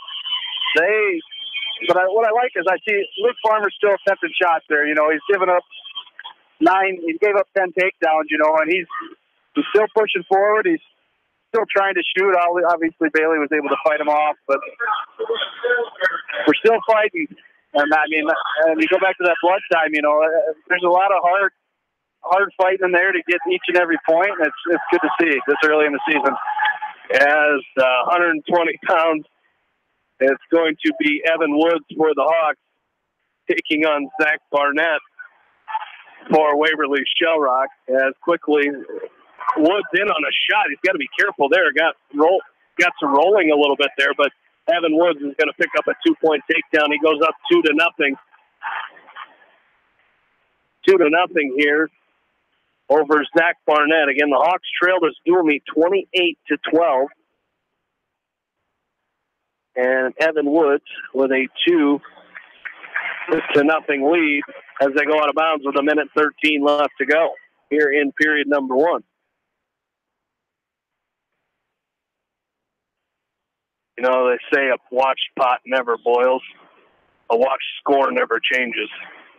Unless the Cowboys are driving, of course. Then you might want to pay attention a little bit. They're down to 19 here with 51 seconds left.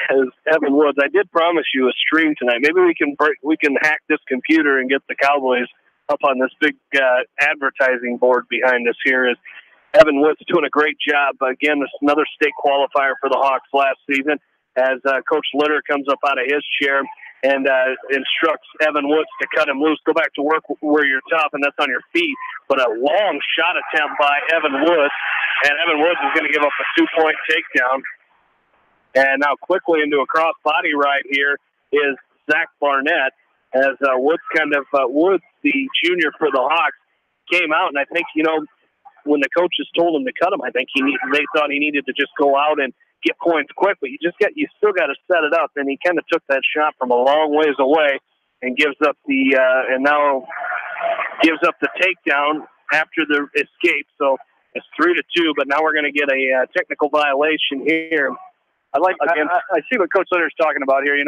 We took him down with 10 seconds into the period there, and if we cut him and get another takedown, we're not into the period 2-0. With a minute 50 on top, that's not extending our lead like we like to do. So that's echoings of Roger Reed as you get a takedown so quickly. Why expend all that energy? Why expend all that energy on top? And when you're not gaining your lead, as Evan Woods up to his feet, launches kind of a lateral drop on Zach Barnett off the edge of the mat as they go out of bounds. Still no change, so it's going to be 3-3 yet with Woods and Barnett. Woods trying to turn in. He's going to catch Barnett on his back. He's picking up near fall points. He's got the reversal. It'll be 5-3. Now trying to finish 1 second, and that's going to do it. As the first period comes to an end, Evan Woods should be 8-3, as they've got 6-3 on the scoreboard. Should be a reversal and a 3-point near fall. Should be 8-3. Evan did a great job there, Jamie. After cutting him, giving up the takedown, he didn't set and let the last 10, 15 seconds rolling out. He kept fighting there. Hey, yeah, he did. And Nathan, that's one thing, the Hawks have kind of adapted to these last couple seasons. I'll get back to that in a second as we start this second period. Woods going down. Nice switch by Evan Woods as he turns in. That was cat-like reflexes by Evan Woods. He's got to try to come up and finish here as still caught in between the legs of Zach Barnett.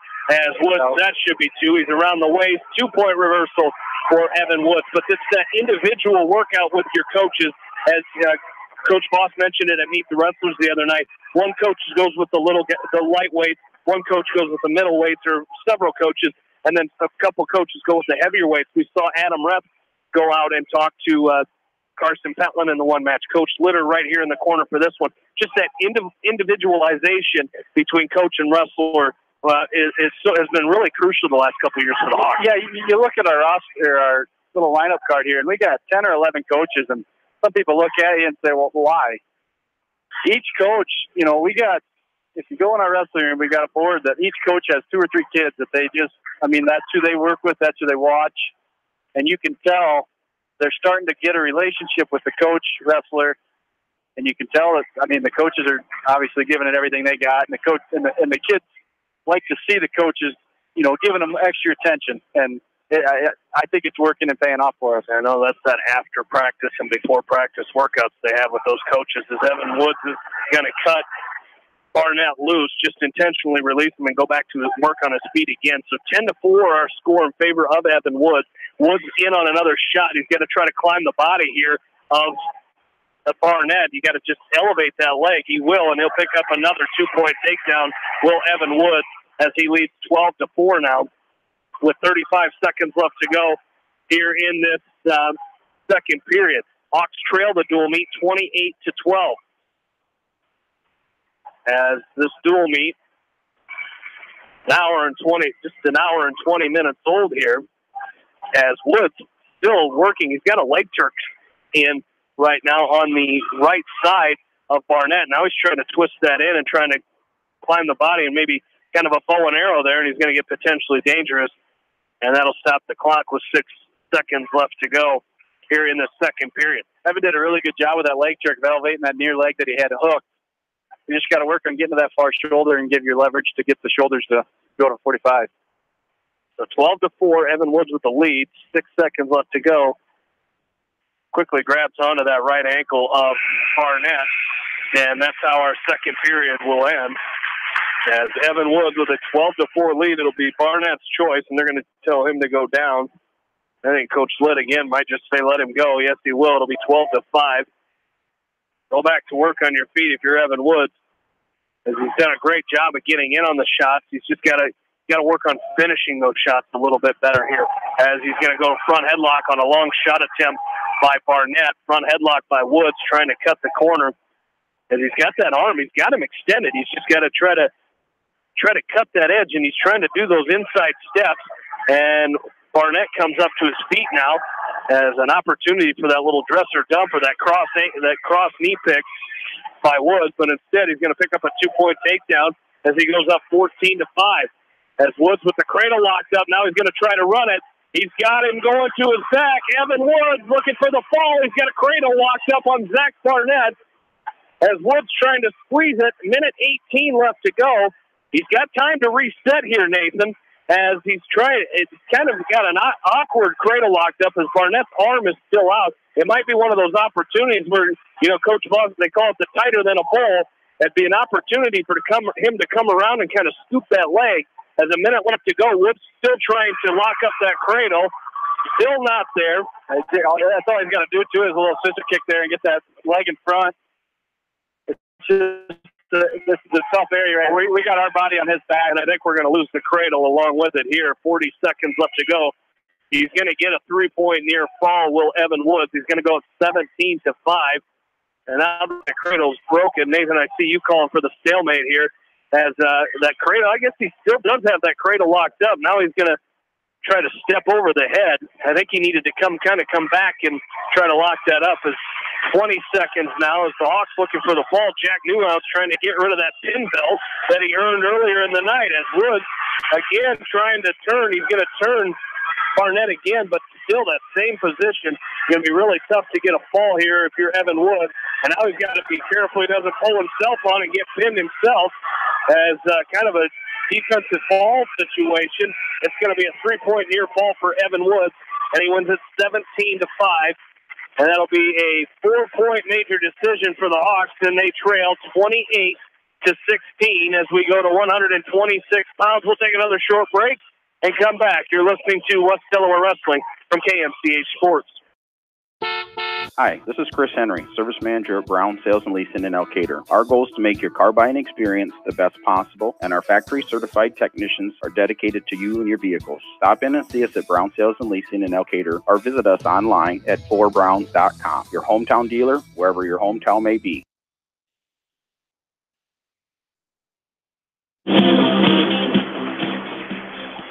Near fireworks to start this match at 126 pounds is Riley Dolan for the Hawks. The outstanding sophomore just about catching fourth-ranked Dylan Albrecht on his back.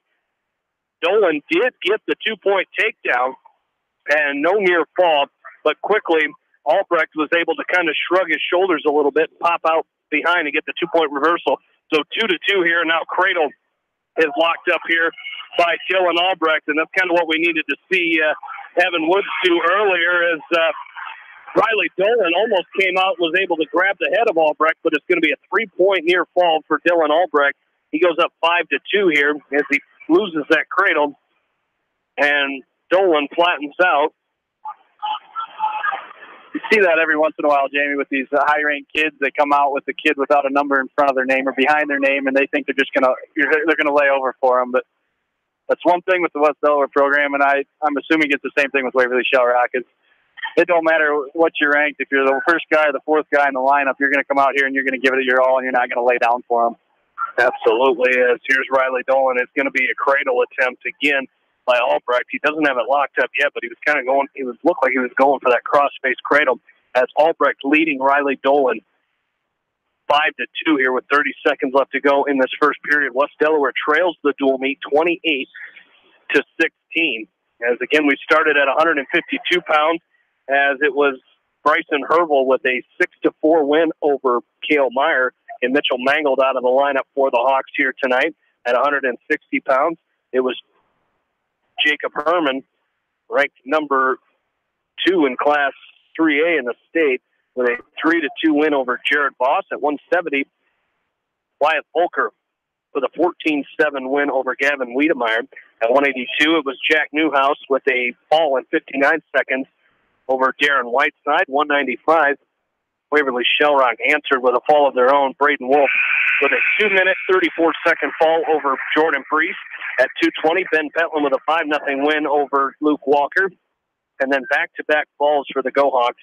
As a matter of fact, 3 straight bonus points for the Go-Hawks as they picked up a fall at heavyweight with Andrew Snyder over Carson Petland. Aiden Riggins with a fall over Blake Engel.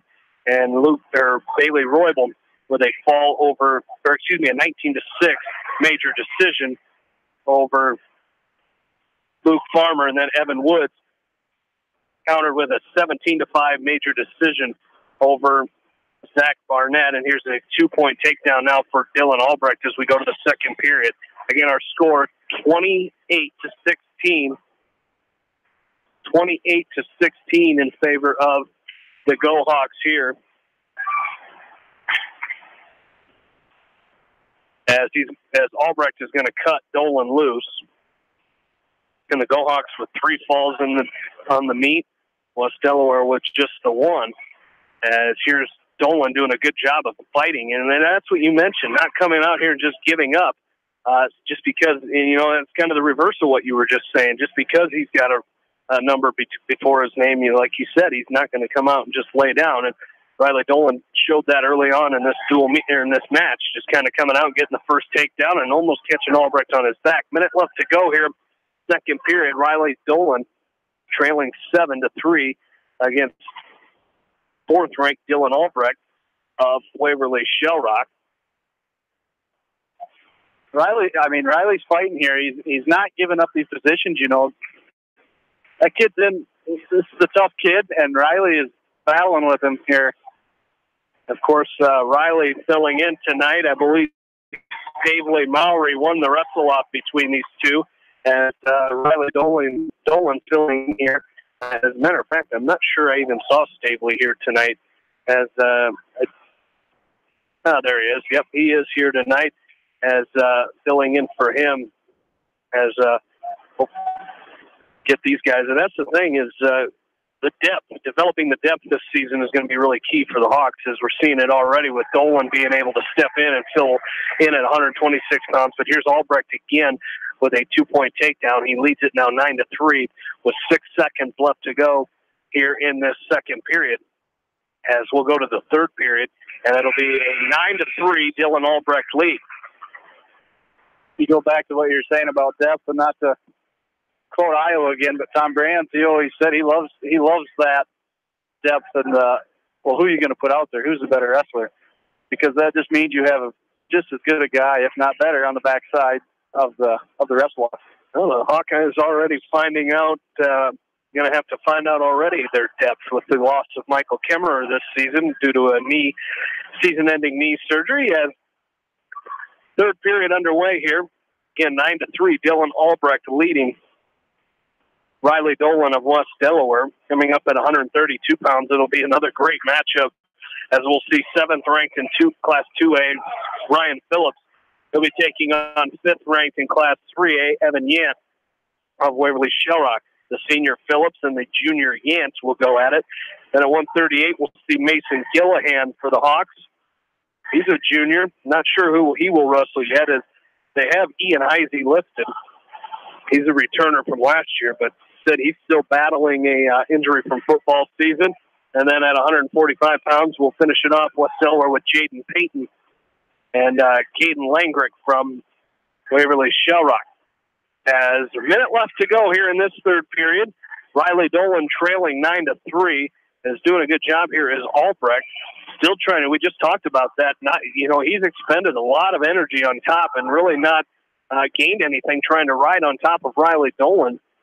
Not gaining points. I mean, he's only got a 6-point lead here as he's working to turn, and now just as we say that, he locks up a cross-face cradle and takes Dolan to his back as he's picking up near fall points. As Dylan Albrecht looking for the fall here. 12-3 for sure with the 3-point near fall. Not sure he can get the fall as Dolan's shoulder was sitting on the chest of Dylan Albrecht. And it'll be 12-3, and I guess I'll take the blame for that one as now going back to work again. Albrecht with another cradle locked up. That'll make it 15-3. He's going to pick up another 3-point near fall as that'll do it for the match. 15-3. Dylan Albrecht with the major decision over Riley Dolan at 126 pounds. And the Go-Hawks will go up 32-16. Only giving up a major there, Jamie, it's good for a team score standpoint. We threw in a backup there against the number 4 ranked guy, I believe, and to keep it within a major decision. I mean, we were within 6 points there with a minute left. I mean, you go out there to win the match, but if you're going to lose, it's to minimize the points you're giving up, and we've been doing a great job at that tonight. And this should be a good one here at 132 pounds. And quickly Ryan Phillips in on a high crotch. Got to try to come to the head there if you're Ryan Phillips as he's taking on Evan Yant. Again, Phillips ranked number 7 in Class 2A at 132 pounds. Yant ranked number 5 in Class 3A. He's a junior. Phillips is a senior. Great shot there. But again, like you were kind of motioning, you got to climb the body and get up to the head. If you get in on that high crotch and the kid kind of snakes to his hip, you got to try to climb the body. Phillips unable to do that. They go out of bounds with a minute 20 left to go here in this first period. Hawks 32-16 with just 3 matches left to go here. As nice long shot here by Yant. Phillips quickly sprawling back. Could see a scramble situation here as a whizzer now on the left side of Yant by Phillips, and we're going to get potentially dangerous. Potentially dangerous here on is the call, and just under with 56 seconds left to go, we'll go back to the center. Again, Phillips, the outstanding senior.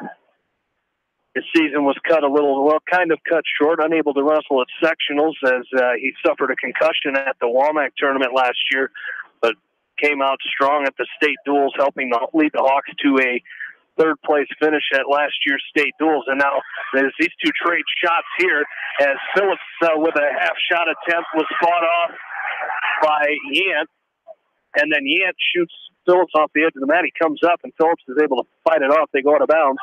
Here with 26 seconds left to go, now 20 seconds left to go. Another long shot by Yant. Phillips tries to cast himself around the side. Yant trying to climb the body and finish on Phillips, but Phillips, he goes to those scrambling camps, unable to scramble out of this one. It'll be a 2-point takedown for Evan Yant. And 4 seconds left to go here in this first period, and it'll be a 2-0 lead for Evan Yant over Ryan Phillips. Talked about that a few matches ago, Jamie, giving up a takedown with minimal time left on the clock. Now we're starting second period down 2-0. See if we can work up here right away and get back to our offense on our feet. If more of them Hawk assistant coaches and coaches had more hair, they'd be pulling. That's the stuff that makes you want to pull your hair out, are those late period scores, whether it be an escape or a takedown. It's always tough. You have a chance to go in tied 0-0. So here we go. Second period. Phillips down. Chooses down as he trails in the match 2-0. Minute 40 left to go in this second period. Hawks trail this dual meet 32-16.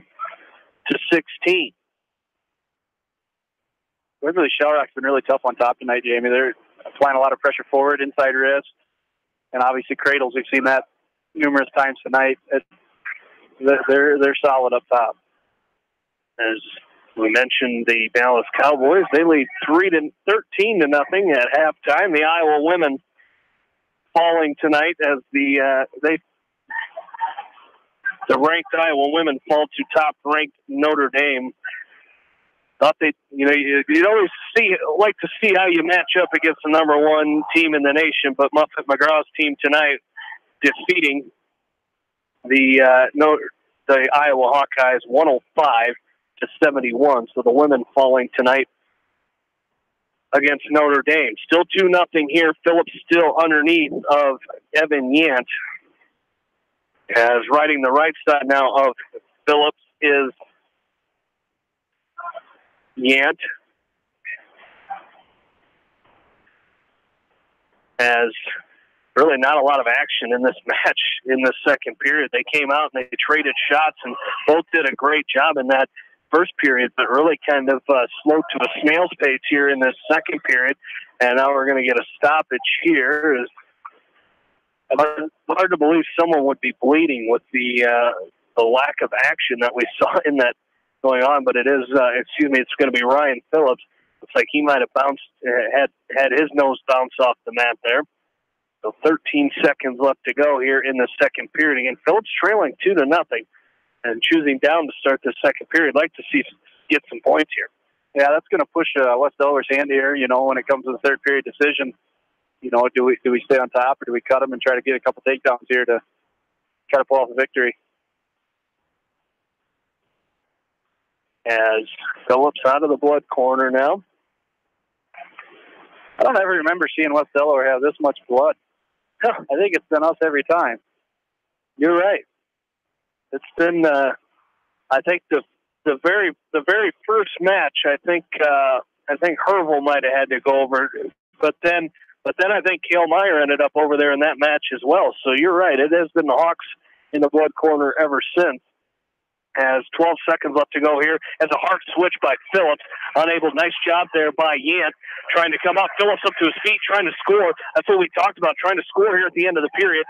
And Phillips is going to be denied as we go to the third period. Second period comes to an end as Phillips still trailing 2-0.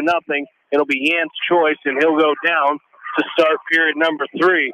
As we reach the 9 o'clock hour here, I want to remind you that you are listening to West Delaware Wrestling here on Eastern Iowa's Variety Station, Mix 94.7, KMCH, Manchester. Third period underway as the Hawks trail this dual meet 32-16. Jamie Vasky, Nathan Vasky back along with you as Ryan Phillips now going quickly. He's got a chicken wing on the right, half Nelson on the left of Evan Yant.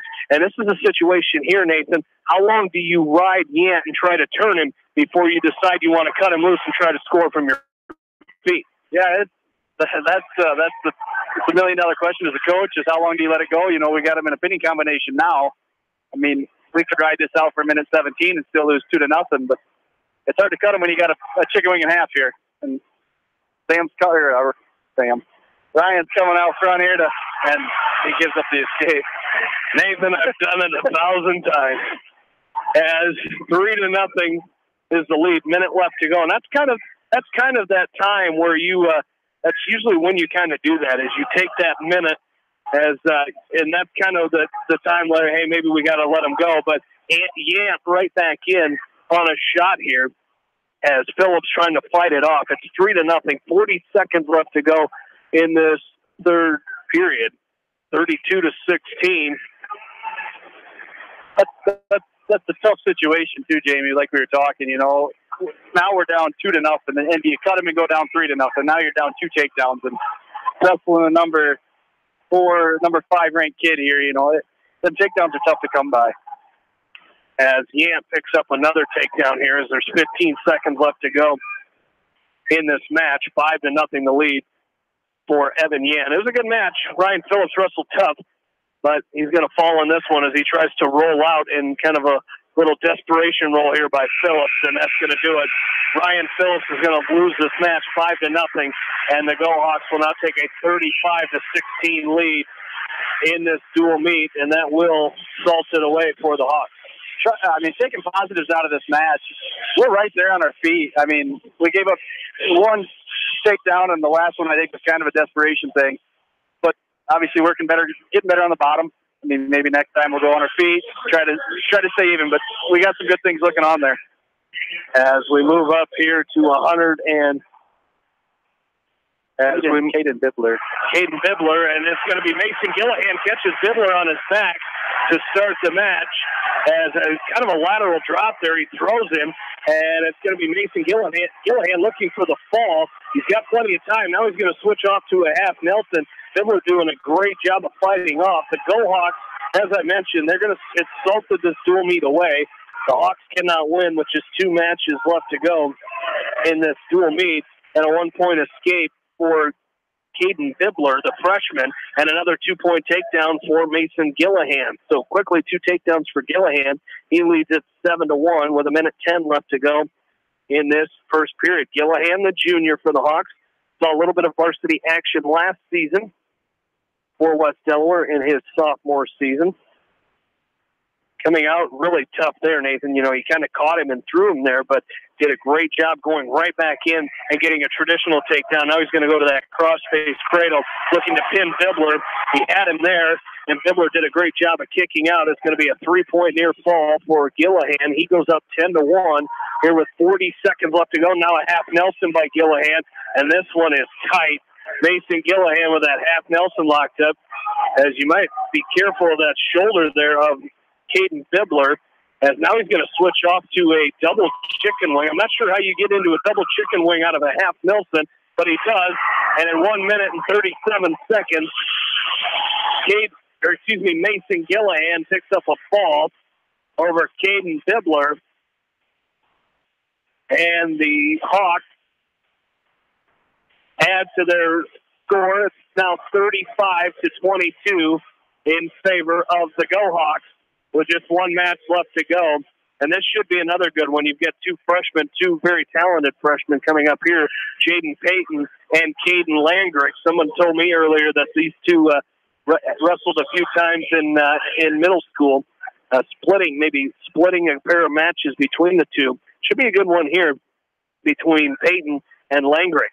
Again, Jaden Payton, the freshman, son of West Delaware assistant Mitch Payton, as Mitch Payton, a 1997 state champion for West Delaware, as seeing his firstborn wrestling in the varsity stage here. Nice duck under by Jaden Payton. Now he's going to lift, try to return Langrick to the mat. You've got to be careful now as Langrick trying to step over, and Payton's going to come around the backside. There's a 2-point takedown for Jaden Payton. Nice job there as he picks up 2 with 1:10 left to go in this first period.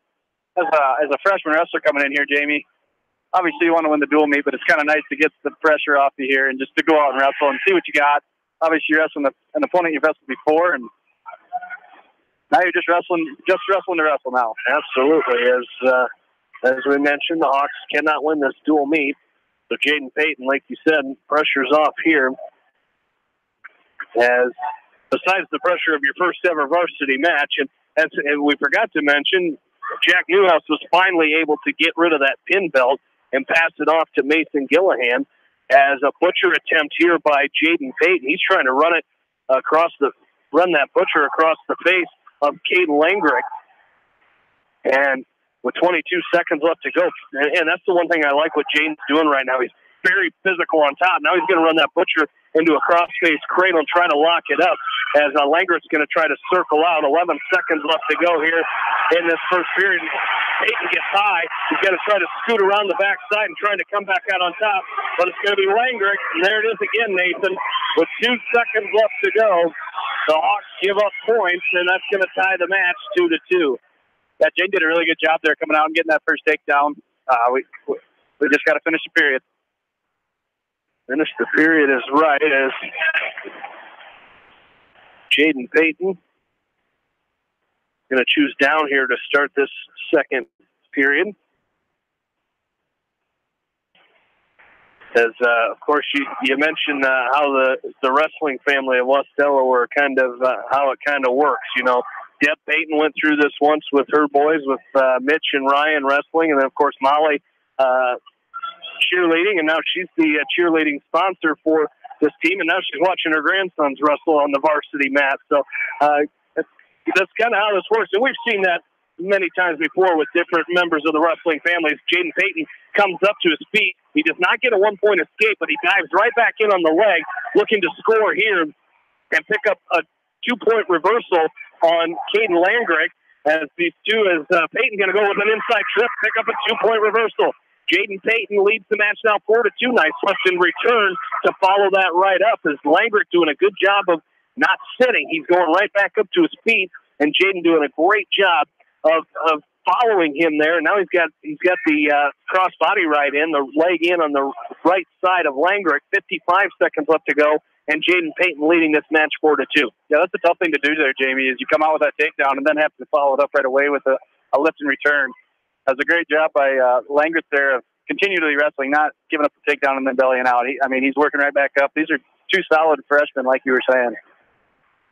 As 35 seconds left to go in this final match of the dual meet second period, as a suckback attempt by Jaden Payton, but Landgraf was up to his feet. Got to be careful here, and that's a couple of the things, you know, that's you talk about learning things and stepping in from that freshman being in middle school, jumping up to that varsity role, Nathan. If there's some things that might have worked when you were in middle school that aren't going to work here, as now Payton is kind of looking for Plato locked up. 2 seconds, 1 second, time's out, no point. As I think the Hawks, Jaden Payton got a break there. He was looking for a Plato, as Landgraf was starting to climb the body of Jaden Payton and kind of reach for that head. That could have spelled trouble if there was a few more seconds left on the clock. But nonetheless, Jaden Payton will take a 4-2 lead into period number 3. Right? We were saved by the bell there. As, the Go Hawks are going to go to the blood corner this time as someone different than the Hawks. And you pointed out there is that we talked about the transition from wrestling in middle school and wrestling in varsity. How about coaching your kid in middle school to coaching your kid in varsity? As Coach Payton there Mitch Payton kind of turned around and walked away a little bit, having a hard time watching. We're going to have to make sure it's going to be fun to watch this season, watching him when Jaden's on the mat. I wish you'd get him a little step counter. He's doing a lot of pacing back here. Back and forth. Maybe we'll get him a Fitbit.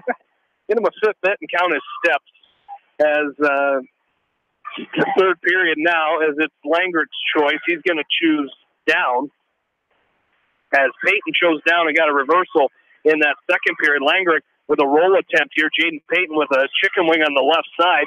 This is where we saw him earlier being real physical, and he's going to have to continue to do that here as Landgraf trying to break that chicken wing of Jaden Payton out, as Payton trying to just get out and run it. And that's what you said earlier with guys with cradles and chicken wings. The guys that are really good at it, they're patient, and they know that and Jaden there looked like he was trying to just get out and run. You can't do that. Yeah, he was with the chicken wing. You got to make sure they're down on their belly. You can't run it when they're up on their knees because it spells trouble. And Jaden was getting out and just trying to make something happen there, and you got to slow it down and take your time.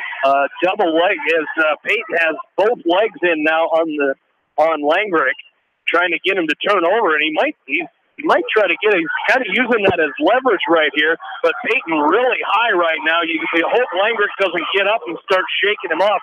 Look for a stalemate call here as neither wrestler moving at the moment, and now Payton is going to flatten him out once again, and there's Landgraf head on the mat, and now he's got him flattened on the mat, and now you can go to work on that power half series, and that's what Jaden Payton's going to do here with 30 seconds left to go in the match. He leads it 4-2, a takedown in the first period, a reversal in the second period, as Jaden Payton leading this match 4-2. The Hawks trail 35-22. They can't win the duel, but it's an opportunity for a freshman to win his first varsity match here tonight.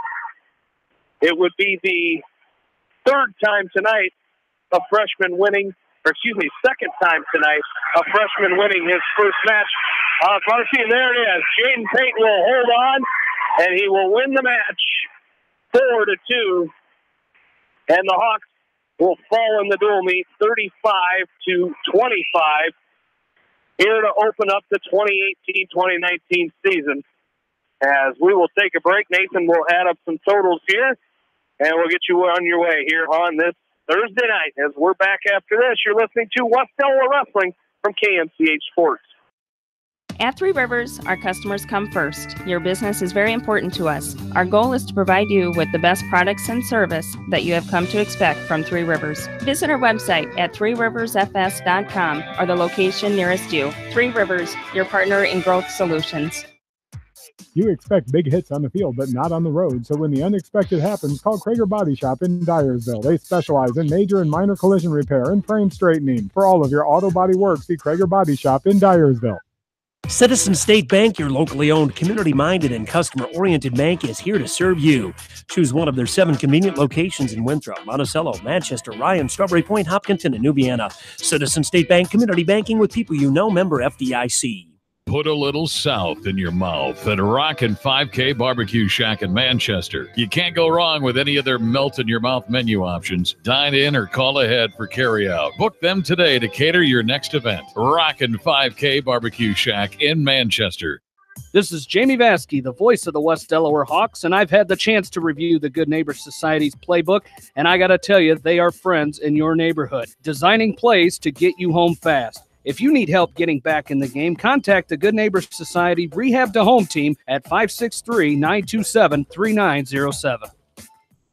The Edgewood Reminder is proud to support all the area teams in athletic action and appreciates their efforts in the classroom and during sports. Check out all the sports photos in each week's issue of the Edgewood Reminder. TriVet Associates is a mixed animal veterinary clinic with offices in Farley, Dyersville, and Holy Cross. Our 8 doctors serve the Dubuque, Manchester, Guttenberg, and Cascade areas and provide veterinary services to both large and small animals. For more information, find us on Facebook or visit our website, trivetinc.com. High-Tech Communications is your local service provider for telephone systems, fire detection, audio, video, security and surveillance systems, wiring, and more. High-Tech has decades of experience in the industry. Contact High-Tech at 563-927-4936, online at hightechcommunications.us. High-Tech Communications, changing your world with technology.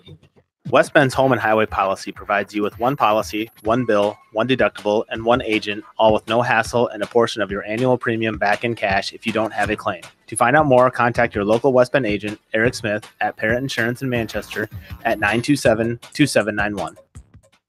Are you looking for great food and a unique atmosphere? Then make Okoboji Grill your next lunch or dinner destination, or enjoy 2-for-1 happy hour every Monday through Thursday from 4 until 6 p.m. That's Okoboji Grill, 1749 Golf Course Boulevard in Independence. Okoboji Grill, where good friends meet.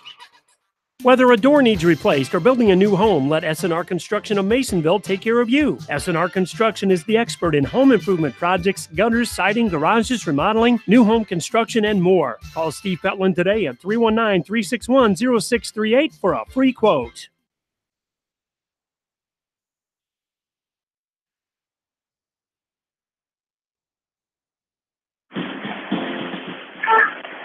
And welcome back in here to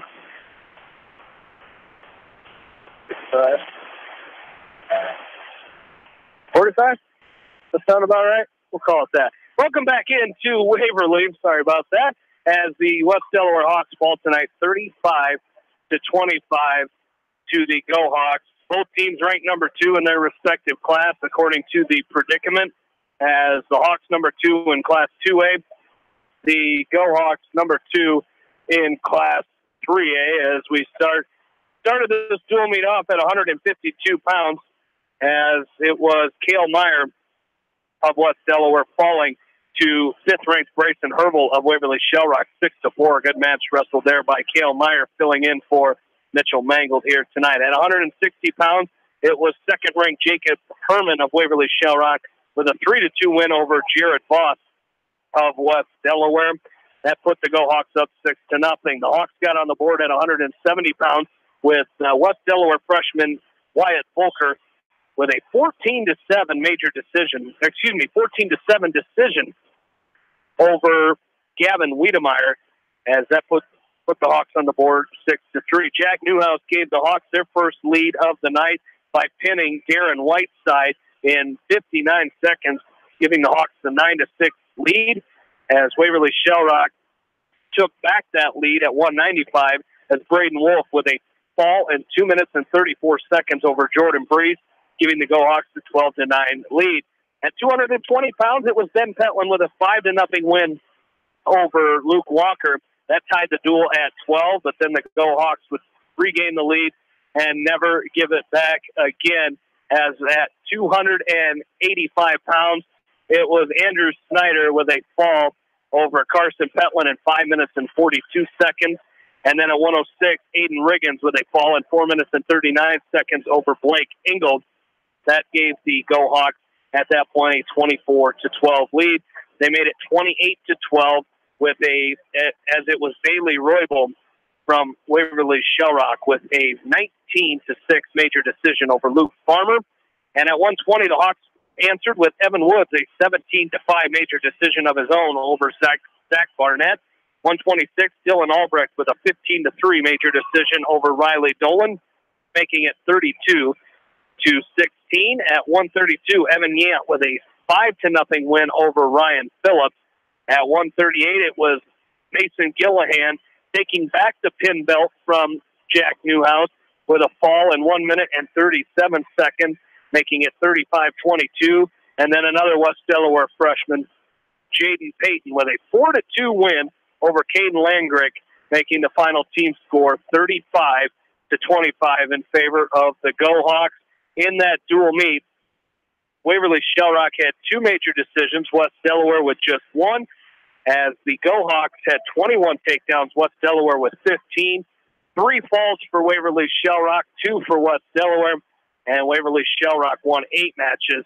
West Delaware won 6. And Nathan, that's kind of, you go to you have these first duels of the season, and you just kind of want to see where you're at early on in the season. And what better way to do it than go up against a team that's ranked number 2 in the state in Class 3A, and a team that's kind of on the rise themselves. Yeah, it's a good test to start the season. In wrestling, it doesn't really do any good to go against that team that you're going to win every match and end up 70-0. It's a good test for our kids to see where we're at. Obviously, there's areas where we can improve, which the boss is really good at figuring them things out. And you'll see a difference between tonight and Saturday, and between Saturday and next Thursday. He'll work to continually get them better. Obviously, you come into every dual meet thinking you're going to win them all, but I mean, looking at the score, I mean, it's got to be what just a wrestling fan would expect for a final score. And I mean, they did a great job. We fought hard. We never really backed down from anybody. Even the matches where we got beat bad. I mean, Luke Farmer, he came out and he continually moved forward. He was still shooting, even though he gave up 9 shots. I mean, that's what you like to see. You like to see the battle, and that's the biggest thing about going up against some of these higher-ranked kids. Absolutely. Well, the Hawks return to action Saturday. You and I kind of touched on that a little bit, as they'll host the Bob Murphy Invitational. Of course, the Hawks will have their varsity and a junior varsity team in that tournament, as they will also bring in Davenport Assumption, Bent Community, Central DeWitt, Decorah, Dike New Hartford, Fairfield, Grinnell, Muscatine, and Red Oak. And again, kind of the same situation as a couple years ago. That tournament was down, I think there was 5 teams. I think they did a round robin, whereas now back up to 11 teams and a real good tournament to open the season. Yeah, it's always a good start for us. We wrestle this one on Thursday and come back with some real solid competition again on Saturday. Like I said, it's good to get out there and wrestle the best. You're not doing yourself any good by going out there and wrestling the kids that aren't going to push you. And that's the best thing about our program is some of our best matches we're going to have week in and week out is going to be in the practice room. I mean, with our depth we have, these kids are wrestling each other every day, and you're going to see them get so much better week by week here. Absolutely. Well, coming up the rest of the week here is we've got Hawkeye basketball coming your way tomorrow night as they start Big Ten play, as the Iowa men's basketball team will host Wisconsin. Of course, that's a 6 o'clock pregame with 7 o'clock first tip for the Iowa men's basketball team against Wisconsin. Then Saturday morning, join me for the Coach's Corner, 9 a.m. It's going to be a wrestling Coach's Corner, as I'll, of course, talk with West Delaware head coach Jeff Voss, and then several other area wrestling coaches for our Coach's Corner on Saturday morning. And then our coverage starts from the Bob Murphy Invitational at about 11 o'clock on Saturday morning. So a lot to get to yet this weekend. And, of course, I want to thank you for joining us tonight. Nathan, I want to thank you for joining us. I don't know who would ever think that two Vaskies on the air would be a bad thing. Well, we know who thought two Vaskies on the air could be a bad thing, but it wasn't tonight. I appreciate you coming up and joining me here tonight on kind of short notice. But I tell you what, great job, and thanks for joining me here tonight. Oh, no problem. It's great to be here.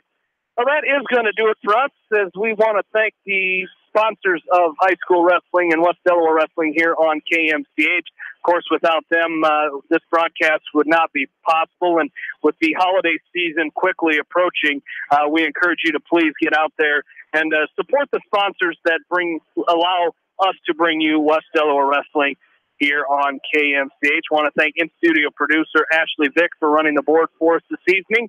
And, of course, most of all, thank you, the listeners. So for my partner, Nathan Vasky, this is Jamie Vasky saying good night from Waverly-Shell, Waverly, Iowa, where once again the final, the Waverly-Shell Rock Go Hawks 35, the West Delaware Hawks 25. You've been listening to West Delaware Wrestling on Eastern Iowa Sports Station, Mix 94.7 KMCH.